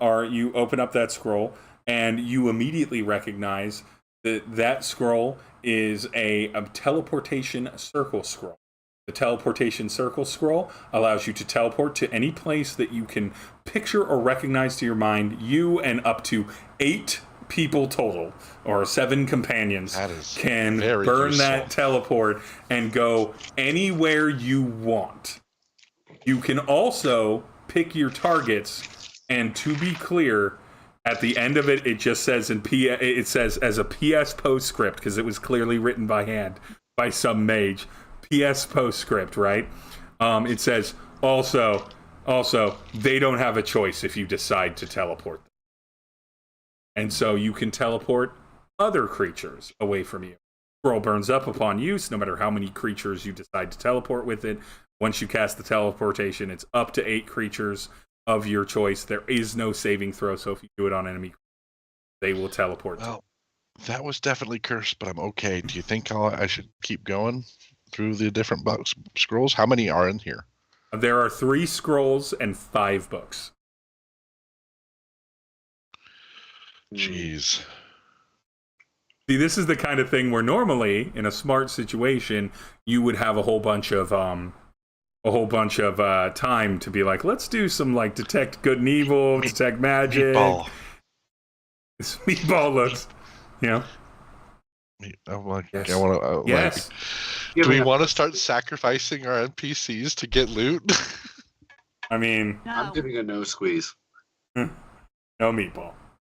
I have protection from evil and good that I could put on somebody so they can try touching stuff. If you cast a spell, if you cast it, it drops invisibility.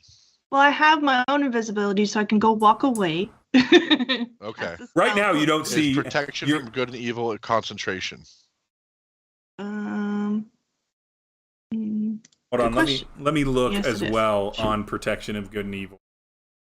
This is important. Protection. I need to know if protection from good and evil, like what. Creatures of those types have disadvantage on attack rolls against the target. The target also can't be charmed, frightened, or possessed by them. If the target is already charmed, frightened, or possessed by such a creature, target has advantage on new saving throw against the relevant effect. So that's good for creatures, but it will do nothing on curse. Poop. Yep.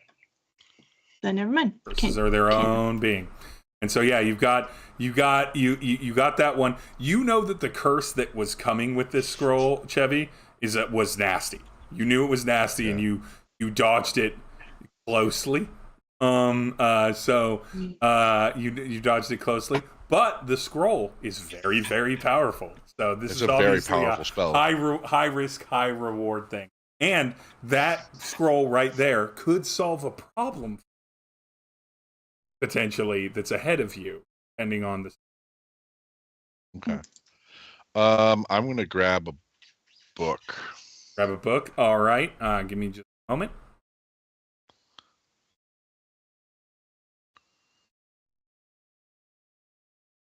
Hold on. Just want to make sure I'm doing a good one.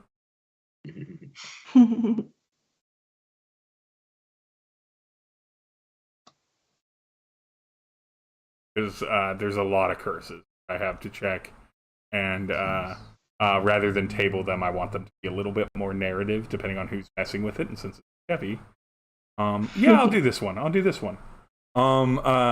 Okay, give me a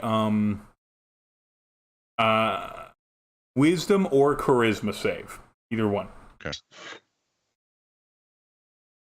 So 29 on my wisdom saving. Oh, that definitely saves. As you grab this book, you feel this book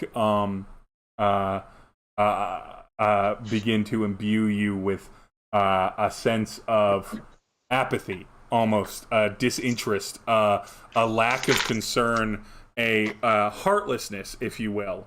But with a 29 save, you save on it, and you manage to the curse just cruises through your body, Chevy, but not harm you anyway, or does not take hold. The book itself is in Gnomish, so you know how to read it. And the book is filled with information. To generally summarize, it's filled with information about extraplanar beings, monstrous and horrible in their make and ways, with no seeming reasonability or ability to negotiate with. Creatures of tentacles and terror that could not be from material planes themselves, but may in fact be from out of the stars. Okay. Do I have anything like value? Do I get anything useful? So from the useful book? thing you get is that it has various descriptions that you leaf through in clock. Okay. If one of these creatures were to perhaps come upon them, that's an if in quotes. You would know a lot of information about them. I'm gonna try something different. It's essentially I'm a monster. Try and lift the crate that these things are in. Lift the crate? Yeah. All right. You lift the crate. It's filled with some blankets and some clothes and a handful of books and scrolls, but it's not a very big crate, and nothing happens if you grab the whole crate. I'm going to ask Meatball to carry this for us. You're muted. Star, you are muted. I can carry it.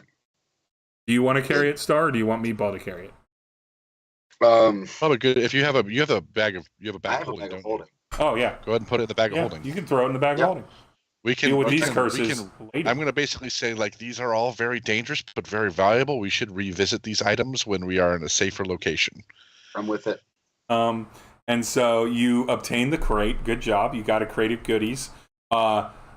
Just to be clear in the language, there's cosmic creatures about, and it's not good. But when you run into a cosmic creature, you can burn the use of the book that you got to know like the kind of monster man about this. Okay. All right, crate with cursed crap added to my inventory. Crate with cursed crap. If you could note that it has 4 books and 2 scrolls in it, just so that we know how many things you haven't looked at. And then Chevy, if you could note your teleportation up to 8 scroll and your book that gives you the monster manual deeds on Book a of cosmic Eldritch creature. Monsters. Essentially on a cosmic creature of your choosing. And so the way I'm going to run it is, if you come up against something and you're like, I want to use it now, you use it now, and then that's the information. So it's kind of a burnable thing. If you hold it for later, you can later, and it's anything in that category of like monsters. And I won't trick you, right? Like, so if you're like, could I use the book on this? I'll just give you a yes if it's an affirmative or a no. What was the number that you said again? 4 books, 4 books, 2 scrolls. 2 scrolls. Okay, cool. Got it. All right, it's in the notes. Okay, so you are now back to open area. I don't want to spend the rest of the night going through these magic items. Yeah, I agree. I think it's the right choice, and we can always do a little bit of a delay and be like, hey, can I have... I'm glad we don't have one? to just abandon them either. Exactly. Yeah, that's a good move. We can get them set up and be like, hey, I can prepare spells to protect and dispel these things. Next, when we're ready to address them, because of them, we will have sometimes of relative safety. As you move into line of sight here, I'm gonna need you to let's see, lean to the roll. I don't think Chevy's done one. You've all done fairly rolls. I'm gonna pick no, because you saved a bunch, Chevy. I'm gonna go back to Remy on this one. Remy, give me a D10 roll.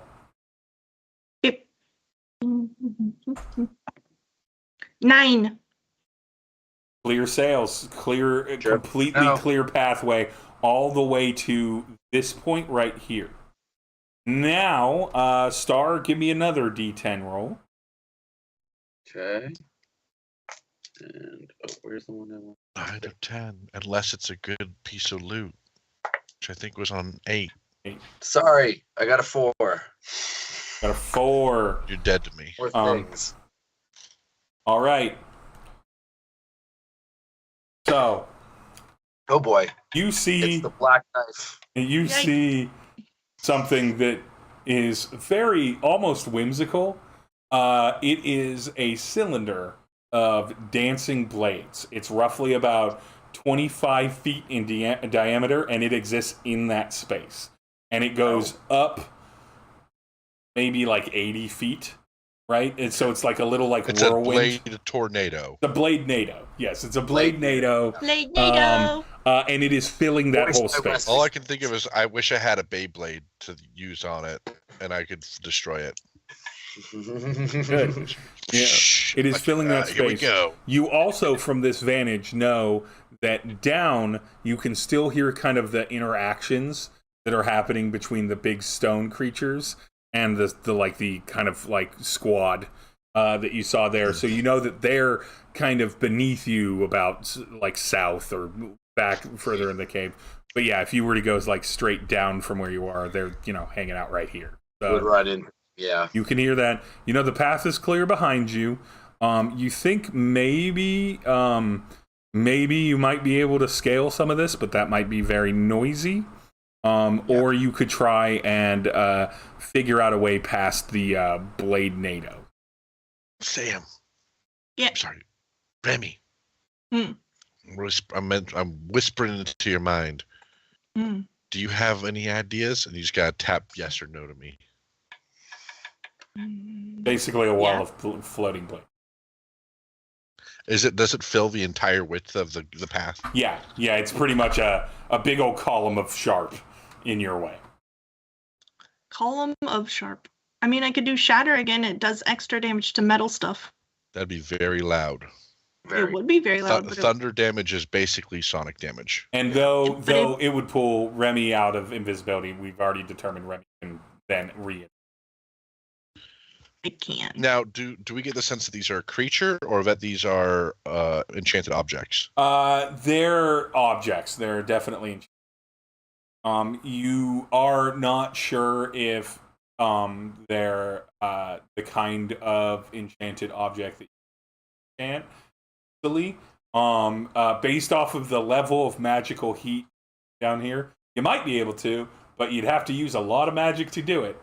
If you're thinking, I'm good with that, but like in the concept of counterspell, right? You'd have to juice it quite a bit. Oh, I'm thinking of like dispel magic, yeah, which is specific, has like a specific like DC mechanic built into it. Yeah, exactly, same thing. Yeah.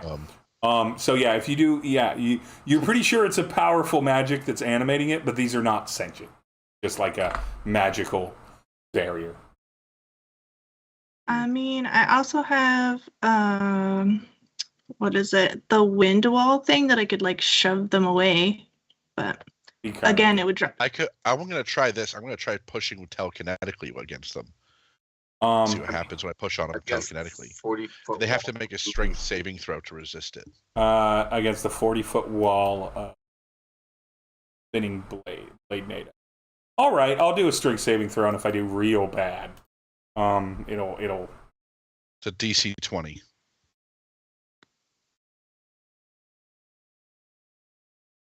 Not bad enough for it to move the wall. Okay. Your telekinesis is able to like shift some of the blades, and you can see them. But since they're not like a locked unit, since they're constantly moving around, you kind of you push them. You feel like you might eventually be able to figure out how to push this in a way that would nudge them enough. But unfortunately, it seems like they elasta back. Mostly because since it's such a large structure, it's very easy for it to kind of shift around. Okay. Curses. I don't think I have anything that'll help with that. That seems like a turnaround to me. Yeah, so you could turn around. You know that the path is relatively clear to the little eyeball guy with the ball in the cup. I'm also concerned that a big eyeball guy will see past invisibility. Because he's all about sight. That's the area you could potentially scale. It's a little bit lower. It's probably only about 25 feet. It will require an extra stealth roll because you're kind of climbing over some things that could knock around. But that area you could. I would say. Okay, so here's what we're gonna do for that. Since you're saying we have to make stealth checks to go through that, we're gonna go up that one by one, and I'm gonna give everyone individually Blessing of the Trickster as they make that trip, so they get advantage on their stealth check. Cool. And then I'm going to suggest that we go from huddling together to tying ourselves together with rope. Since you're trying to go one by one, and there's like a 25 foot slimy hump. Yeah. Okay. Exactly. Yeah. That's fine. Yeah, you can do that all quietly and silently, and everything. Okay. Okay. So they're doing it one by one. Everyone rolls their stealth check with advantage. And you all get your +5 because you start. I'm going to say you roll your stealth check at the start, so you get the bonus. I will roll meatball. God, I rolled bad. So that's the 25 I think is the lowest. Yeah. Yeah, 20. I got a 20. So 30. Stealth. Oh. I rolled a 2. Roll with advantage. Yeah, it didn't matter. And I'm at 18 plus 5 is 23. 23, 20, something, 30 from Star. I can't remember which. I don't think Star can fail on stealth. Not really. No, my lowest is 25. So and then plus the 5, yeah. And then I literally rolled a 2 and a 9. I got all rolls. And then Chevy, you're good. Just so that you all know, Meatball rolled a 1 and a 20, so Meatball is fine and did not. Wow. Gotta love that advantage. Gotta love that advantage. Meatball's like, good move. Because I did roll the 1 first, so the 1 would have taken, and then you've been noticed. But you can move your little party icon to the other side. I'm going to need you, as you kind of crawl down the hill very closely, we're going to go with Chevy. Give me a D10 roll here as well. Actually, all 3 of you give me D10 rolls because of where this is. That makes sense. I got a 3. I got a 2. I got another 9. Another 9. All right, so the 9 is good because in my mind, I was doing it left to right. So this. Heading this way. 2 is this. Oof. The 9 is right in front of you. Fine, right in front of you. What you see between these two things. This side, you see an immeasurable wall. The earth and everything goes up. This is a solid blockade. You cannot get past this. That's fine. That's not where you want to go. You've got Star in the front anyway. Yeah, that one. Okay. So the shield is just a wall. It means that this path is close to you. Well, it's a good thing we didn't go that way anyway. Because we would have gotten past the tornadoes. The 2, you see a corridor of nothing but like hands everywhere, arms and hands reaching out from the wall, undulating and gripping and grabbing and pulling. And you see that they even have some mobility. So like is this the last stop in this cave, and then after we clear this, we're in the next space? Almost certainly yes. You don't know though, because you can't really see past it. But you feel like you feel like you're getting closer and closer to what looks like a shift and narrowing of the cave a little bit. And the last time that happened, you changed rooms. So, but this over here is not another path. Like this doesn't wrap around. No. So we need to go through the hands. Yep, through the hands. 2 isn't the worst one you could roll, but it is the second worst one. Great. And when I say that it's all hands, I mean like there are extra long arms coming off the mountainside. It's like walking through a spider web of undulating arms, hands, gripping, and claws of all different kinds of creatures, and styles. Some have scales, some are flesh, some are bone. And everything. Chevy, please give me a history and or nature check on this, because this would be one of these things that you might know about. Luckily, I have really great skills in both of them, and by that I mean none. Yeah. Won't take much for this creature. Go down the From Software hallway. Because I literally don't have any proficiencies in intelligence skills. That's fair. It's very fair. But that's a dirty 20. Nice. Perfect. 17. So, Chevy, you know that this is actually one organism. It's one giant organism that's rooted all into the ground. But it's not static. Its roots aren't like locking it into the ground. And so for every arm and hand you see, there's a corresponding kind of tangle of like essentially undulous tentacles that then reach a ball, and then there's other undulous tentacles. So eventually, if this thing really needs to move, it can pull its physical body out, its like lump cord of a body out, and then like walk around on little tentacle legs that move around very much like roots and everything like that. So it only gets worse the more of it you see. But this is actually one sort of like monstrous creature. And though I'm not saying that you have to burn the spell for it, scroll for it, this is a cosmic thing. One of the things that book could tell you exactly what it is and what it's weak to and what Big oof. Sounds yucky.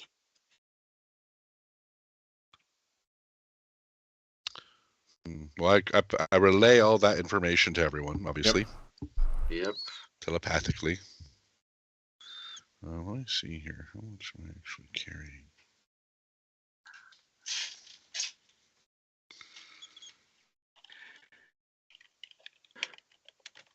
carrying a lot.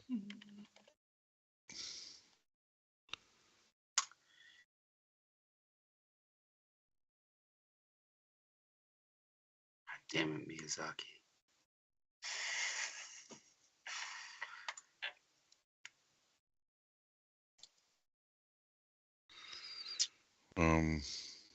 I need a minute. If you guys have any ideas, please share them.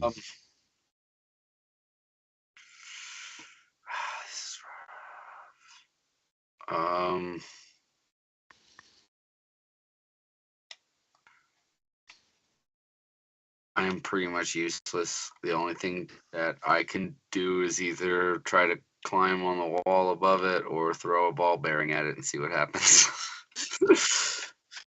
Or just shoot it and try to just fight the thing, but that doesn't feel like a great move either. Either way, I'm guessing we would move toward it to... It's kind of the only way, so... Do I have anything? If it wasn't for the fact that I'm like wearing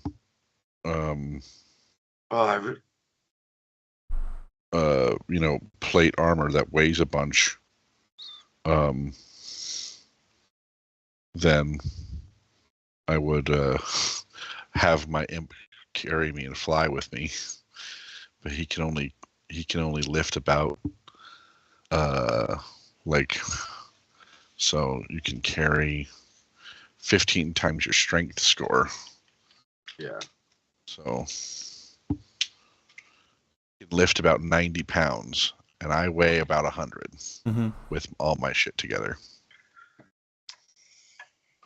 including my character, because gnomes weigh about 40 pounds. I can fly. Can you fly multiple people? I don't know. I think when you upscale it, you can cast it on multiples. I touch a willing creature. The target gains flying for 60 feet. With a speed of 60 feet for the duration, up to 10 minutes. What's the level spell that is? Or is that just the fly spell? I just want to... That's just the fly spell. Fly spell, 5e. I think is a third level spell. It is a third level. When you cast it of a higher level, for every slot you can upcast it, you can carry target one additional person. Yeah. But technically, we could cast it on like 2 people and then have those 2 people carry the other 2 people. Unfortunately, I can't cast it as any higher spell because it's attached to my mandolin, so I can only cast it the way it is. But I can expel an additional charge to upscale it. Okay. To do another person, so it's okay. Yeah.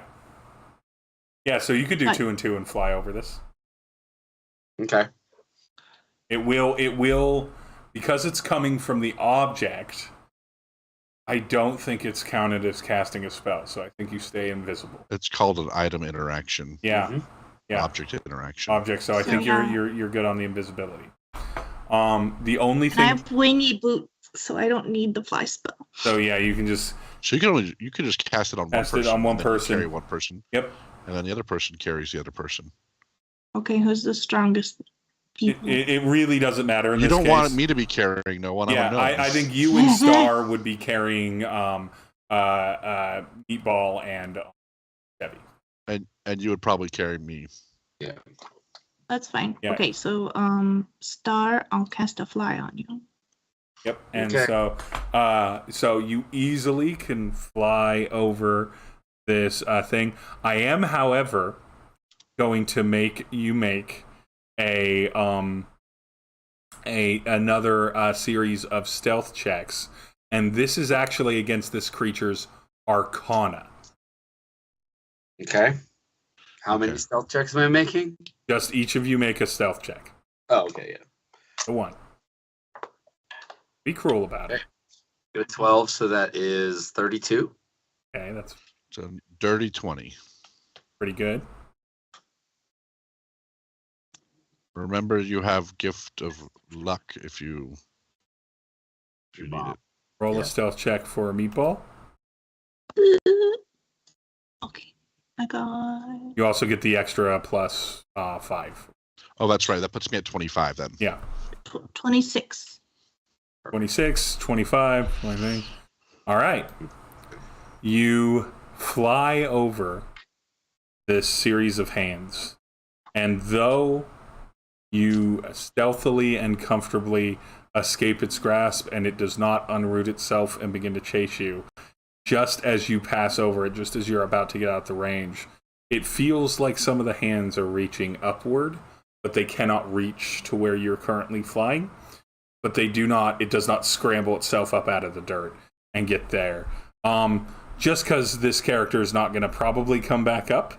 That was Granny 100 Hands modified, which is a very fun Unearthed Arcana thing. Granny 100 Hands is basically a hag with 100 hands that I reshape, and she a bit nasty.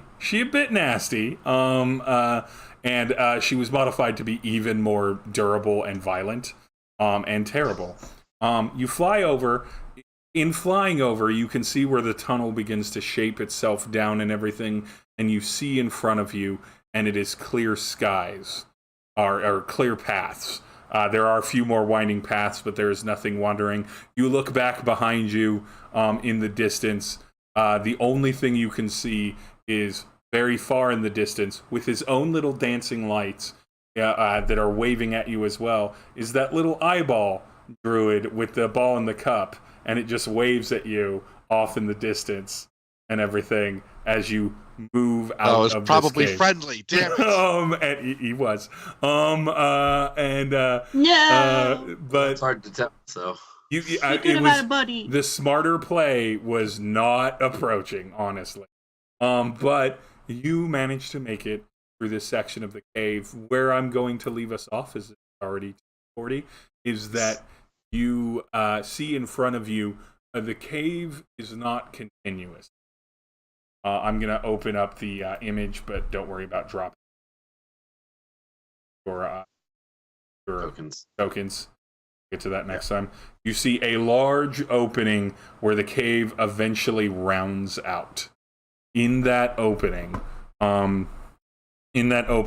you see all manner of little creatures of squid-like translucence dancing in the sky of the cave. You are overwhelmed with the stench of this monstrous, gargantuan, cosmic horror aberration that undulates in there. This is the thing that was draining, and your minds begin, the moment your eyes spot it, to hear subtle whispering. And that is where we will leave on this one, on this session, as you've made it boss fight. The boss fight, yeah, exactly. Break screen, boss fight. Boss rush. Boss rush. So nonetheless, that is it. Good work on just being methodical, stealthing, sticking with invisibility as hard as you could. This is some solid dungeon crawl. Yeah, this is the dungeon. This is the Naden Platts. It's grimy and it's grindy. I like that icon, Celine. I put that in there. I mean, Sam, that's not... Celine's the one who trolls us with the icon, so I just... Oh, yeah. Yeah, Sam, that is not an incorrect thing. There was a scenario where if you got down dirty and fighting, and I think it really helped that Camille and Josh are not here. There is a scenario where you got down and dirty fighting that this guy could have appeared anywhere in this cave eventually. Hang out in this spot long enough and make enough noise. He's in charge. He can get to where he needs to. And so there was a real period where it could have been that you got to the first thing, the bat stuff and everything, but you did exactly what I hoped you do. Focused on careful, methodical stealth, stayed invisible, you used your skills to avoid things. I did not have any plans whatsoever on what you should or should not do to overcome anything, other than it's like, well, you can always hammer your way through, or you can just sneak. Sneak is probably the best choice. Because you all have, the three of you that are left are good at not being seen and being sneakier and avoiding combat. So this is what this party does. But next time we will do it. Thank you very much, Sam, Celine, and Brandon for joining us. Because it is so late, we will eschew the normal closure. We will be back at it again in 2 weeks on Sunday, maybe a little bit earlier. But we will be back at it again on the 30th, the Sunday night before Halloween. And so maybe that'll affect some of this. But thank you so much for anyone that watched, whoever commented any kind of porn bots. Really appreciate it. Love the engagement. Yeah, all right. Still engagement. All right.